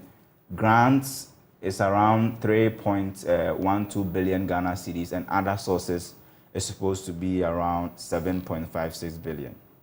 Now, this is important. Government expenditure of 226.68 billion Ghana cedis. Where is this expenditure going into? So let's go into the expenditure line items. Compensation of employees, which Kojo includes wages and salaries, in 2024 is estimated at 63.68 billion Ghana cedis. That's way higher than what was actually projected in 2023. Okay.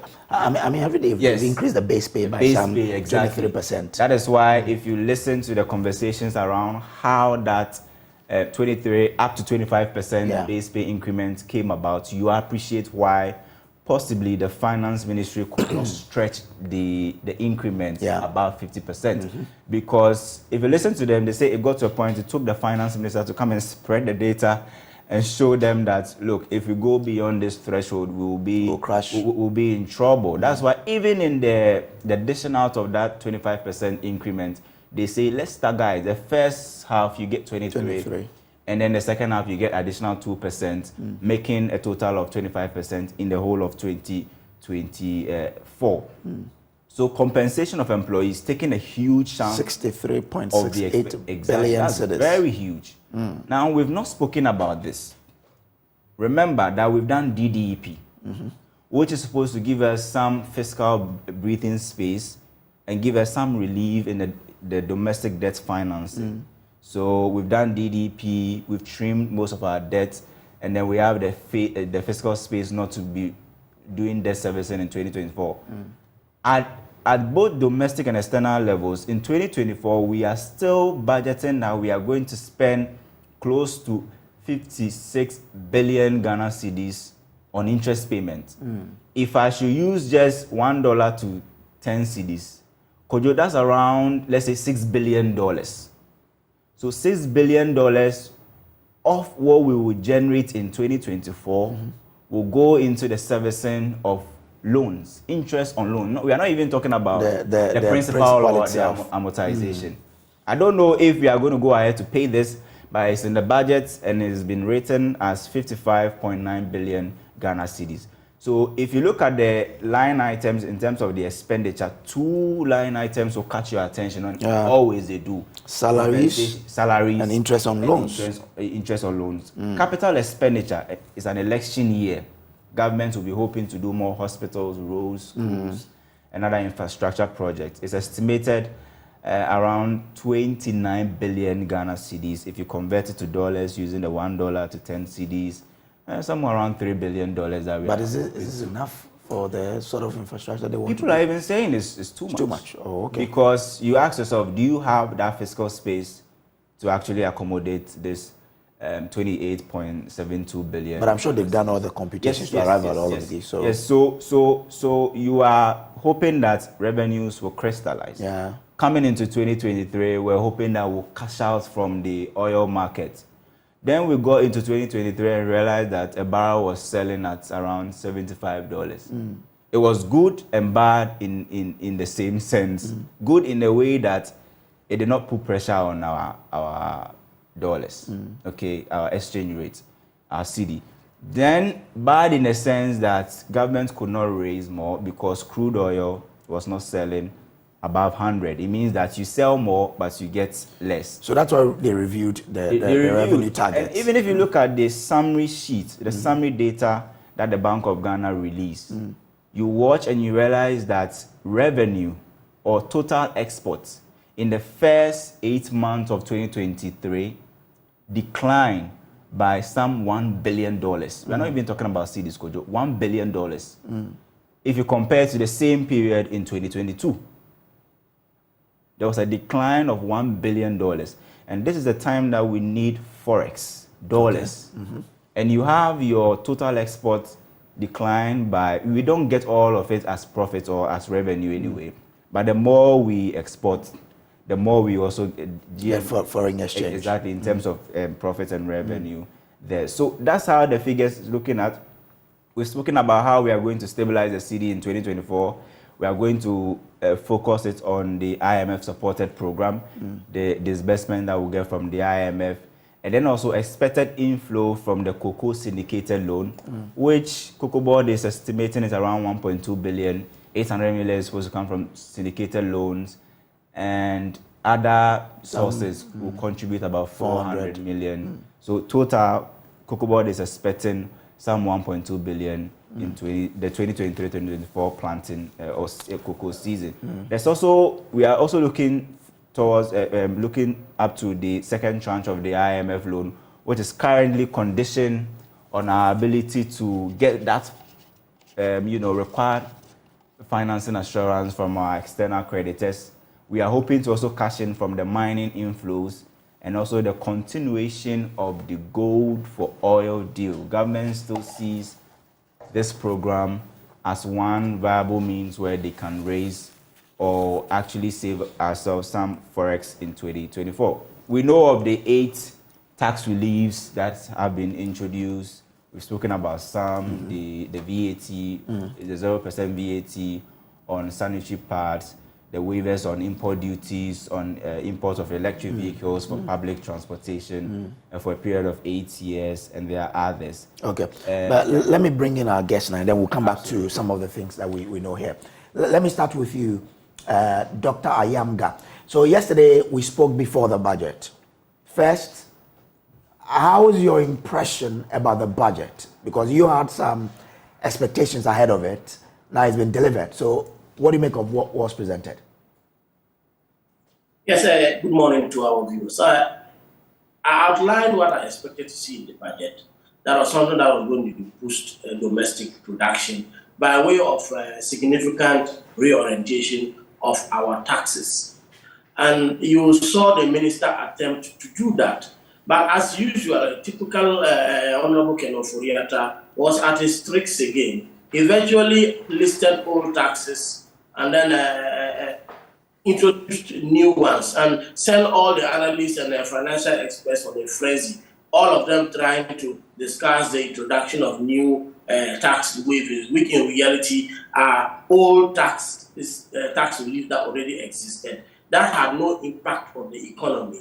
And you come to introduce new taxes. So I thought that yesterday, yes, he presented a budget, but he was very cunning in the way he handled the tax regime. The gang of 3 taxes, which is the e-levy, the communication tax, and also what the COVID-19 levy that we expected them to go. They are still in there.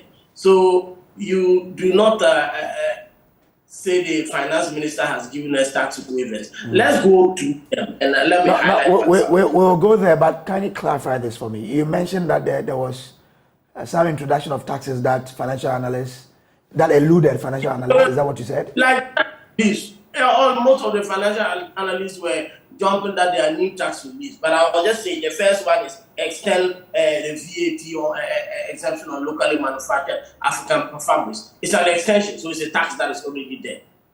No, Doc, I want to follow you well, so that yes, exactly. So that I can. So are you saying there were new taxes or there wasn't? There were new taxes, but no tax reliefs in reality if you look at the mix of the 8 that he has listed. For example, the first one is to extend the existing VAT, which is listed as a new tax relief, when in reality it's already existing and you want to extend it. Do we count that as a tax relief? And you are looking at also to waive import duties on electric vehicles. And if you want to analyze the impact of taxes, you are looking at the tax relief, the pathway to, let's say, the manufacturing or the production sectors, all the way down to the table. where the bread and butter issues are paramount. You look at the tax relief that the Honorable Minister mentioned, and you can see them actually being the crippling taxes that are crippling businesses and leading to a decline in our production and, for that matter, our export. Okay. When I spoke here yesterday, I said one of the taxes we want to see go, for example, will be the e-levy, which has been underperforming, crippling businesses, actually taking us backwards in terms of the progress we have made in digital financial inclusion. It more or less destroys more than it creates. So many of us expected it to go. We also mentioned the fact that utilities in particular were something that was crippling businesses. And if you wanted to revamp local production, the cost of business was something we needed to look at. We didn't see anything on that. And also issues of cost of credit. That also didn't feature. So if you look at these three things going forward, you've seen tax relief that have created a frenzy, and we are all talking about them. But in reality, they don't actually bring anything. Talk about electric vehicles. I was asking, how does that actually impact on the business of my good friend Colin Samat or Gosu Okai? Maybe it's the Honorable Minister and his friends who now want to drive Teslas, and they are creating tax waivers for them. How many electric vehicles are we having in Ghana? What is going to be the business impact on that? You are telling businesses that if you want to now exist and do business, start importing electric vehicles or go to hell. That is the typical statement here. And I don't think that we should be celebrating electric taxes as a key environmental step. Because we are here destroying mining, we haven't been able to handle that. Up north here, the forest is being depleted, rosewoods. If you go to the savannah regions and the rest, our forests are being degraded. And we should be tackling these things, not giving cosmetic tax reliefs in the name of electric vehicles. But Doc, the world today is fighting what we all call climate change. And we've identified that, electric vehicles are probably the future. So if a government brings a tax that will encourage the importation and usage of those vehicles, is that not a step in the right direction of promoting, safeguarding the environment and the climate? Yeah, I think it is taking a painkiller for malaria instead of artesunate. That is the issue here. We can address our key climate issues, which has to do with the impact of illegal mining and also deforestation. That is what we ought to address. And you didn't see any significant budgetary commitments to curb this. And you go talking about electric vehicles that you can actually count. And something you are now telling us that we have to start importing those ones. We are talking about alleviating hardship on people here. And that is why I call this budget a break the poor budget. Because it is electric vehicles is a long shot. I'm talking about the young person who was sitting there and thinking about how that is going to impact on the ball of KK he wants to buy. Okay. And you can look at all the taxes. There is no pathway to helping small businesses. Those farmers that now have to deal with input credit because the planting for food and jobs is virtually over. The introduction of the second phase, which replaced input subsidies with the so-called smart input credit, was actually the launch of the end of the planting for food and jobs project. So living in an area that is an agricultural community where the farmers have been disempowered in the sense that they've been made to depend on inputs and materials that are out of their reach, now have to take credit for them. And you realize that per the release we saw yesterday, I didn't see the reintroduction of agricultural subsidies directly. I want to see subsidies instead of credit because people can't even afford simple seeds, let alone go to take credit. In the past, we were struggling in the agricultural sector because of the fear of indebtedness that many farmers have and don't normally go in for loans. Now, turning our agricultural subsidy program into a credit program is already going to have a significant impact. So, from where I sit, the mix of taxes that were presented yesterday were actually pandering to the interests of the rich number one, the gains in terms of the sanitary part tax. Are we going forward or are we going back? I remember in 2015, we were talking about free sanitary pads, free. And I actually support that initiative because we did a randomized control trial. So we realized that sanitary pads had significant impact on school performance. And we wanted to get there. To give that tax relief, that's gesture, as a tax relief on locally manufactured sanitary pads doesn't actually make them accessible. They benefit monthly to the individual person that is buying sanitary pads. It's very marginal that we shouldn't sit here talking about that. I wanted to see concrete steps that will reduce the cost of businesses, boost domestic production, decrease the cost of living, which is the key issue here. And if you look at the budget inside out, they are not there, and we are going on a frenzy discussing 8 budgetary reliefs that are loosely connected to the day-to-day activities in the economy. That is my disappointment with the budget, please. Israel, who is following us from Techiman, says, can Dr. Yamga please help me understand the new taxes that were introduced? Can you list them for me? So that's from Israel. Doc, can you do it briefly so I move on to Charles Nyaba? Yeah, new tax reliefs were actually taxes that reliefs that already existed. And I said, one, is said to extend VAT on locally manufactured African prints. So it was already it's being extended. And I said the waiver on importation of electronic vehicles didn't actually address the key problems in our economy. Okay, so it means that yours is about reliefs, not new taxes per se.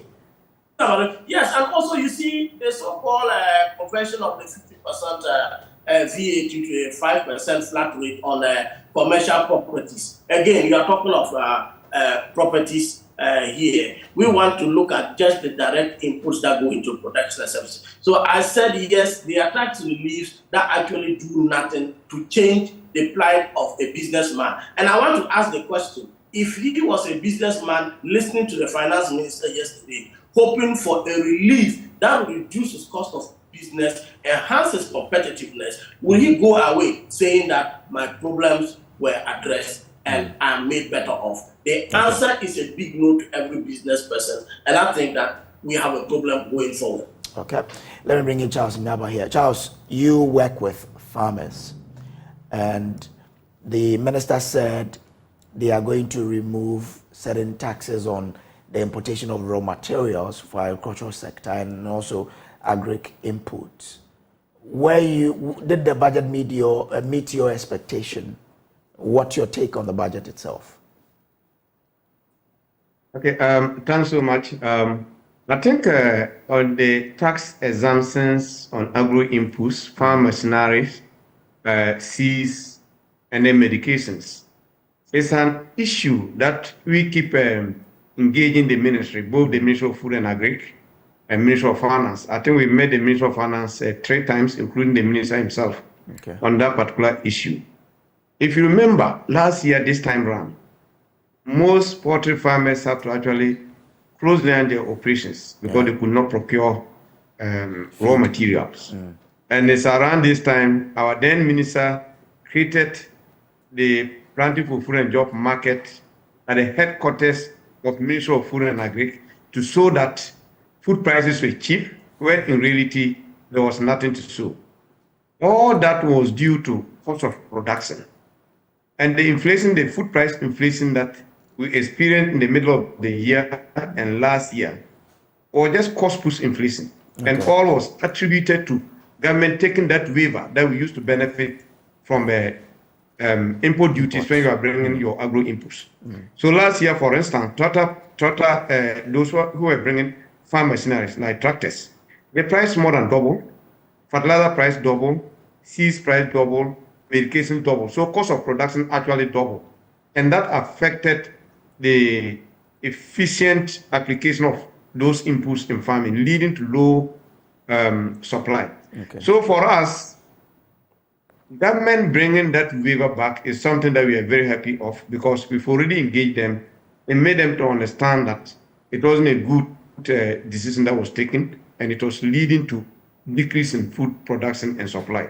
So on that score, I want to commend the ministry for doing that. The second one that I'm actually waiting to see is the 220 million Ghana cedis to the flood victims of Akusumbo split. We've been calling for that. I'm only concerned of how the resource is going to be distributed among the flood victims, because in the past we had experience of similar interventions which end up not actually benefiting the victims. The other component on the point 29, where he's talking about restoration of a true Minister of Food and Agriculture to allocate additional resources to restore livelihoods of flood victims. I'm a bit concerned because if you say you allocate resources, how much? At the end of the day, if nothing goes, how can we hold you on? So if you just make a statement that we are working with Minister of Food and Agriculture to allocate resources to restore victims of the flood victim, we think that is too vague, and then we're expecting to see the specifics. Okay. Now, when you come to PFJ Phase 2 itself, I think my brother actually threw more light on that. If you look at it, there is no specific allocation to PFJ Phase 2. Okay, government is going to facilitate credit for aggregators to be able to procure seeds, fertilizer for farmers.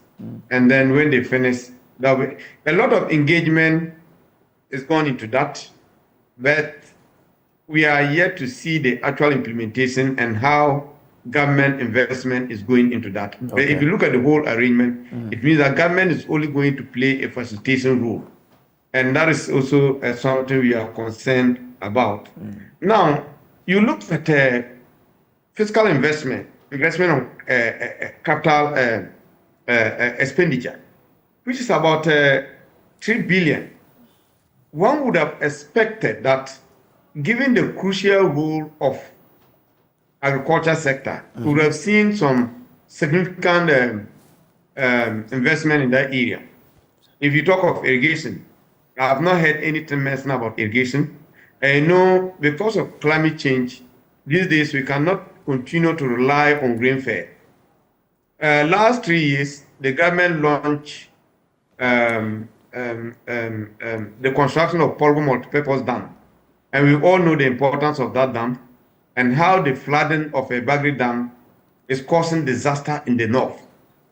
That dam was actually going to be in place to address those issues. So I was expecting to see at least some allocation to address that. Okay. But that didn't also happen. We were expecting to see allocation to address mechanization challenges. We keep talking about encouraging the youth to go into farming. There is no youth who want to go and be using hoe and cutlass to weed. Okay? Youth want to see how we mechanize agri so that they will take advantage and go and produce. There's no intervention in the budget that shows that we are going to encourage mechanization of agriculture. And that is also another area that we are concerned about. Apart from that, I think we are waiting to get a detailed budget to see the specific allocation that is going to the agriculture sector, because we think agriculture is the engine of the economy, and if we don't prioritize investment in agriculture, we will still end up at where we were at the early part of the year. So it means that whilst you're happy about some of these exemptions, there was still more that the minister or government could do. Now, in absence of that, how do we get around the issues involving agriculture? For example, you've stated that you wanted to hear more about Palugu Dam and all of those. Is there any other alternative government could use to ensure these things are being provided for? Yeah, so we talk of climate change. You see, you cannot talk of addressing climate change by giving tax exemption to electric vehicles without talking about real investment in irrigation. Okay? If you take from a Volta Oti river, if we were to create smaller dams along that catchment areas, where even if the Akusumbo Dam is overflown, the water will run into that. We will make good use of that during the dry season. That was not done. You go to other parts of the country, northern part, for instance, you see the young people now drilling boreholes and then buying their own water pumps and using to produce vegetable supply to all of us.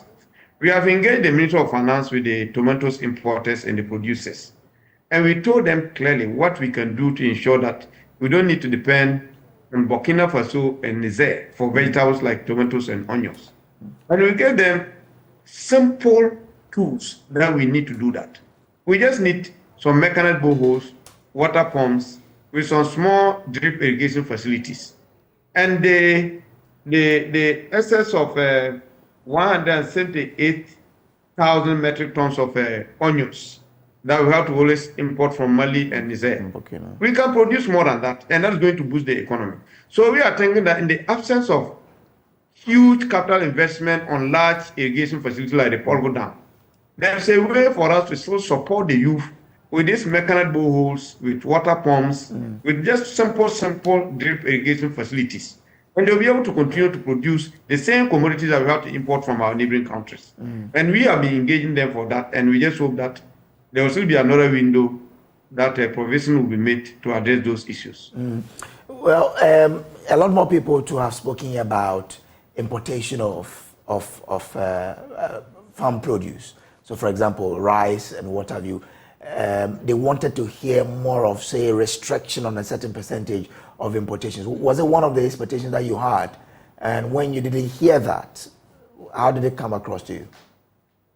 Yeah, so actually, that's the areas we were expecting, and we keep telling the government that those are low-hanging fruits if you're looking at revenue generation, okay?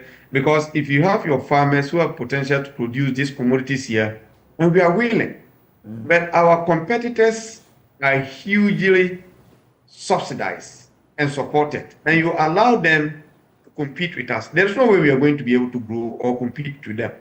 Okay, so for rice and poultry, to be specific, I was expecting to actually see imposing more taxes on those commodities.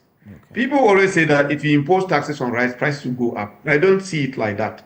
Once you increase taxes on rice and poultry, and then the revenue generated is invested on the rice farmers or poultry farmers, we'll be able to compete them.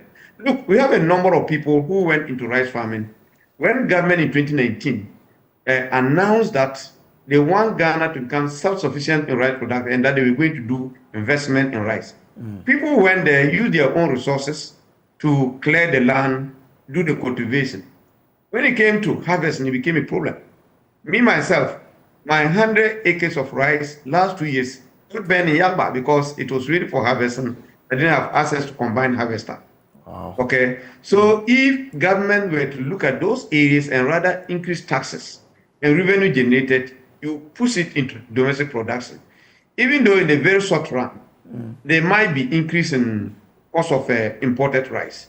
But in the medium to long term, you see that there will be stability and the farmers will be able to produce more. We generate more jobs for the youth and become self-sustainable. But usually those areas are not what government is interested in. Those taxes would have made the local farmers compete with the imported ones, right? That's your argument, because the taxes would increase the cost of imported rice, while the local rice will still be at the same price. Then there could be some fair competition. You are right. Okay. You are right. And apart from that, that's what I said. Apart from that, it's also boosting domestic production and creating jobs. Okay. Yeah. And then also releasing pressure on the currency, because we don't need to go and change dollars to import rice and poultry. Okay. Dr. Amga, let me bring you in here. So, I mean, if you listen to Charles, there should be more done in the agricultural sector. Now the budget has been presented. What can government do to try and find means of correcting the aftermath, the ones that they were supposed to touch on but they couldn't touch on? Yeah, I think that I expected Charles to go on the day-to-day issues that concern farmers and knowing, and I think that he's done a lot of justice to that. What I think government should focus on is pursuing the agenda of import substitution when it comes to the rice industry. There is no doubt that the rice lobby in Ghana is a very strong group. It has far-reaching influence on policy. And I remember some time back when they introduced some restrictions, within a matter of weeks, it was taken off. And that is, we don't have to overlook the influence of rice importers in the country here. We also have to look at the implications of the taxes on our international standards. We are in a free world where trade is regulated by WTO conventions. And when we want to impose import duties, we should expect some reciprocity from the other countries. So we need to adopt some clear tactics when it gets to this. I have always maintained that there is no reason why if a poultry 1 month old should be entering Ghana. I mean, it is strange that sometimes the poultry we eat here are 5-6 months old and you don't even know their state. So we could use some of these safety requirements to more or less control the importation of these things, and it will increase the cost, because if you have to slaughter a fowl in the UK today and get it here within a week, you have to fly it. That is going to increase its cost, and we are still within the conventions. And that is what the West is doing to us. Our pineapple, our fruit, and the rest. Nobody tells us not to bring mango, not to bring pineapple. They only impose certain rigorous standards that our farmers and our technology cannot cope with. And by so doing, you have all the investments in the industry here, right from the integrated amount food companies to the thousands of mango outgrowers folding up and cutting the mango trees down again to replant these, because the promise of export is not coming. So I agree with Charles. We also have to put in some standards in terms of the quality of rice and the caliber of rice that enters here. From the nutrition and food security perspective, we can't impose these things on our life, and it will bring costs onto anyone who wants to import them in this country. And that will give our farmers some relief. I often don't want to go on the line that we have to impose taxes, because when we do, they will also impose taxes back on us, and we're going to have some issues to deal with. But there are key techniques and tools available to us that we can use to create this competitive edge for our businesses. Yes, I wanted to see some massive investment, especially in favor of smallholder farmers, because these group of people are missing within the tax relief for importation of agricultural inputs. And sometimes the price transmission mechanisms mean that at the end of the day, they get very little from these tax reliefs. So again, we have to look at that critically. Government trying to wash its hands off the provision of inputs directly and facilitating suppliers may only end up enriching some few people. And I need not say that in 2016, there was already an input subsidy program that was working seamlessly well until the Planning for Food and Jobs came in, brought it, and people who should be having oversight responsibility on the distribution became suppliers and we have problems. So I think that we need to see some incentives that will boost production, provide some farmers directly, and then also we use some regulations in terms of safety and food standards to tighten the cost of importation so that we can give some space. Doc Michael Ayamga, I'm grateful to you for joining us, sir. It's a pleasure. It's a pleasure talking to you. He is a development economist and senior lecturer at UDS. Mr. Charles Nyaba, I'm grateful to you that you joined us here on the discussion. Hoping that next time we would engage and see the way forward as well, especially in developing agriculture. Charles Nyaba is the Director of Programs at the Peasant Farmers Association of Ghana. Govt, so, I mean, let's wrap up with the little that we were supposed to. They were talking about rice anyway. It's interesting because, I mean, it's some of these things that put a lot of pressure on our currency. Yeah. And whilst they were speaking, I tried to look at our repository and see if we can say anything about rice. So Ghana, for instance, we are the 13th largest importer of rice in the whole world. Wow, 13th. Rice was the third most imported product in Ghana in 2021. And if you look at some of the sources that the countries that we import rice from, so every year we give China some $394 million. 2021, we gave them $394 million just because of rice importation. Thailand took $53.3 million. India, $50.9 million. China, $21.7 million. And Pakistan, 21. So China started 300 something. We give them yes. Look at the difference between China and even Vietnam, and Thailand. So Vietnam is at $394 million. Oh, so Vietnam took 300. Yes, that's the first. Vietnam rice. Yes, the country that we import the most from, followed by Thailand, 53, India, 50, China, 21, and Pakistan is some 21. And 2022, the finance minister indicated that if you look at our imports bill, which exceeded $10 billion, some of the product that actually contributed to this, they were rice, iron, steel, aluminium, sugar, poultry that they spoke about, oil palm, cement, and fertilizer. These are things that we can actually do them here. Exactly. For example, rice. I'm in the rice value chain. I know how it is. Yes. If government will try and cut, look, we spend more than 300 million to a country just to import rice. That's one Imagine if you give it to farmers in Ghana. The jobs we will create. Oh no. Government should be deliberate like Nigeria did on this rice thing. Of course. Because we are pushing too much money to Have you checked the inflation figures? Local rice. Do you see the inflation? More than 50%. Look, government, please, in all honesty, we should be ambitious and deliberate about supporting the local rice farmers, because that is how we can really create jobs. We are battling unemployment, aren't we? So push more money into local farmers to create jobs, give more money to poultry farmers, create jobs. That's how we fight unemployment. We cannot continue to send millions of dollars every year to foreign countries to empower their farmers, empower their economy, and stifle ours. I don't know what else do we need to do before. Because of individual importers of rice, can't we speak to them to say, buy your rice from the local farmers, because that is how we can create entrepreneurs and billionaires in this economy. It's just not fair. But I think you need to calm down. No, I've calmed down. But I think that we've been playing with this for too long a time. Throwing more dollars away. Every year. When we can really give money to farmers here in Ghana. Well, we'll take a break here. We'll be back with more. Stay on.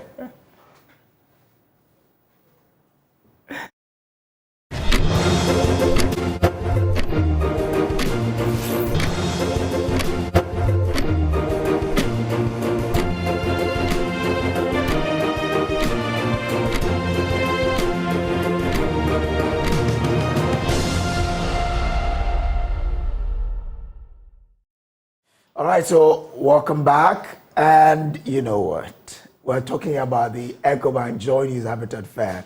And today we are hosting sponsors. And I heard the name, Saint-Gobain. Okay, so I'm sure that is in French. But in English, we say Saint-Gobain. Okay, all right. So I have with me some rest from Saint-Gobain. I wanted to mention the Saint-Gobain because that's sweeter. I have with me Ben Kevin Adigbli, his country sales manager. Kevin, good morning. Good morning. How are you doing? Fine. Good. Okay. Good to have you. And Stan Akai, he is regional technical manager. Stan, good morning. How are you? Good. Okay, I'm good. Bonsoir.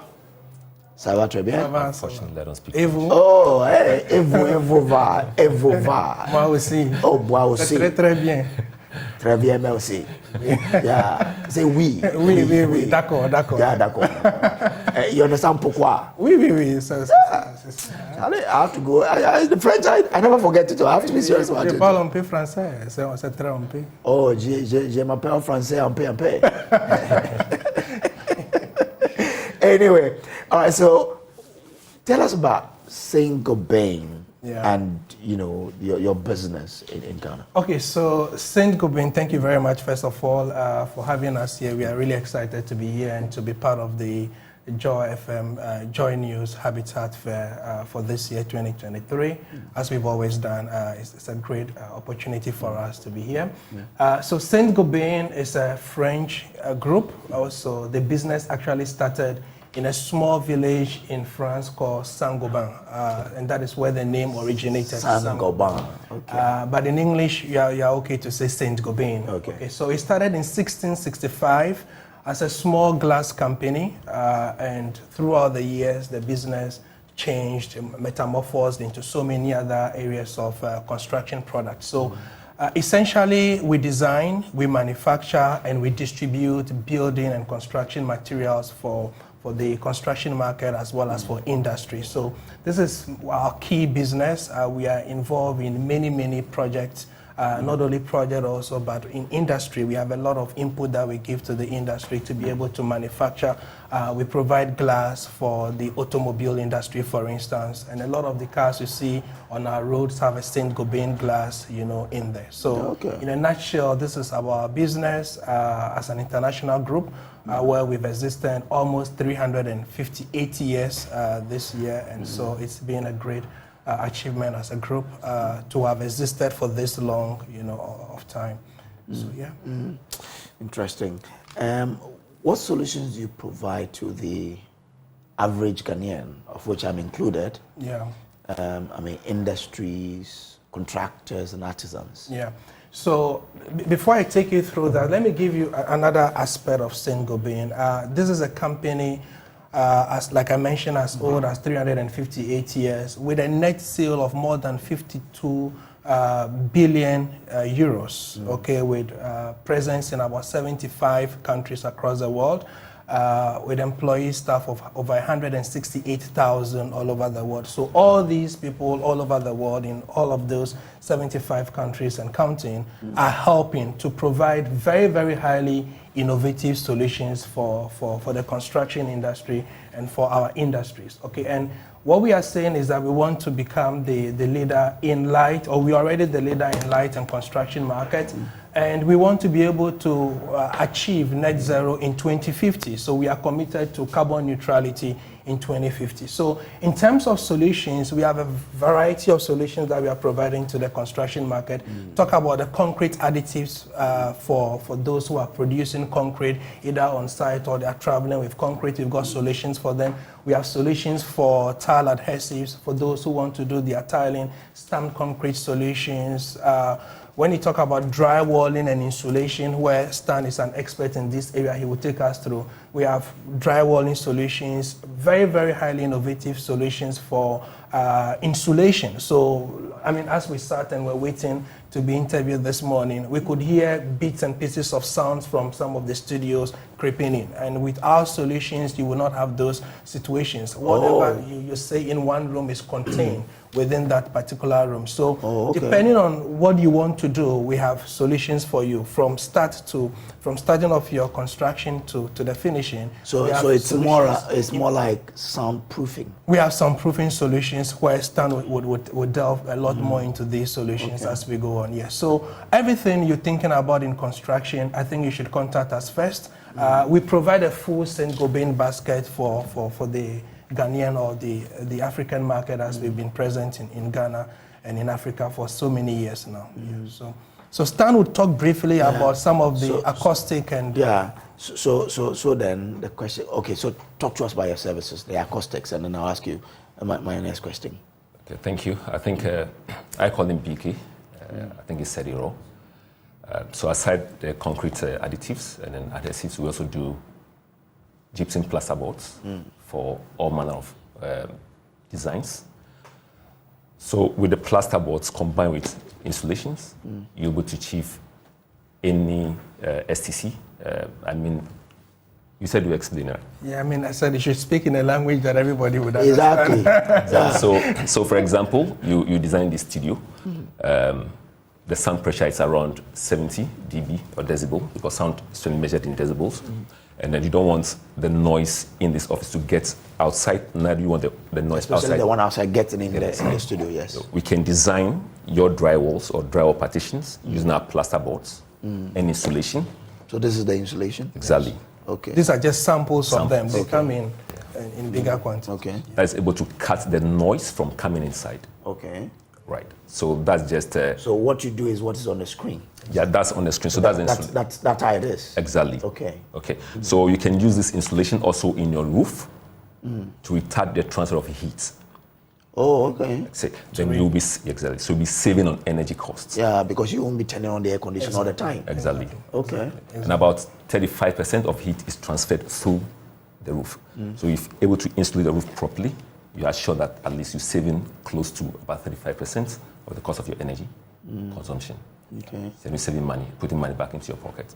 So yes, so we do the installations, we do the drywalls, we assist with designs, get your wall done, and that's what we do. Just a bit about it. Why is good sound or acoustics such an important aspect of what St. Gobain does? I would say that, let me put the question into context, because we're discussing building acoustics, and that's several areas when it comes to acoustics. So we're talking now about architectural acoustics or building acoustics. And that basically looks at how sound behaves within and around buildings. So that's what we're talking about now.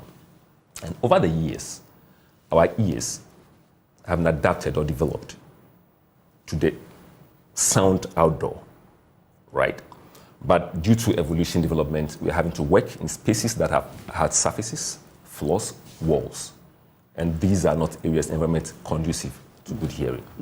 Okay, so that has been a challenge for Saint-Gobain, trying to bring the outdoor environment indoor, because our ears are made for the outdoor. So just think about you walking into a forest or listening to the sound of flowing water or rustling of leaves. That's what the ear is made for. Okay. So that's what we're trying to create indoor.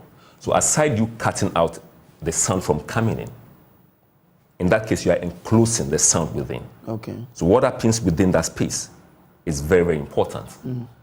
And I've not, so things like that is serving as an absorber that's soaking the sound energy, and also as a diffuser that's creating that good sound environment for you to do. So the benefit of sound, good sound, is very, very important, right? Which means that the issue about churches creating nuisance in quote in residential areas can be solved easily with a solution from St. Gobain.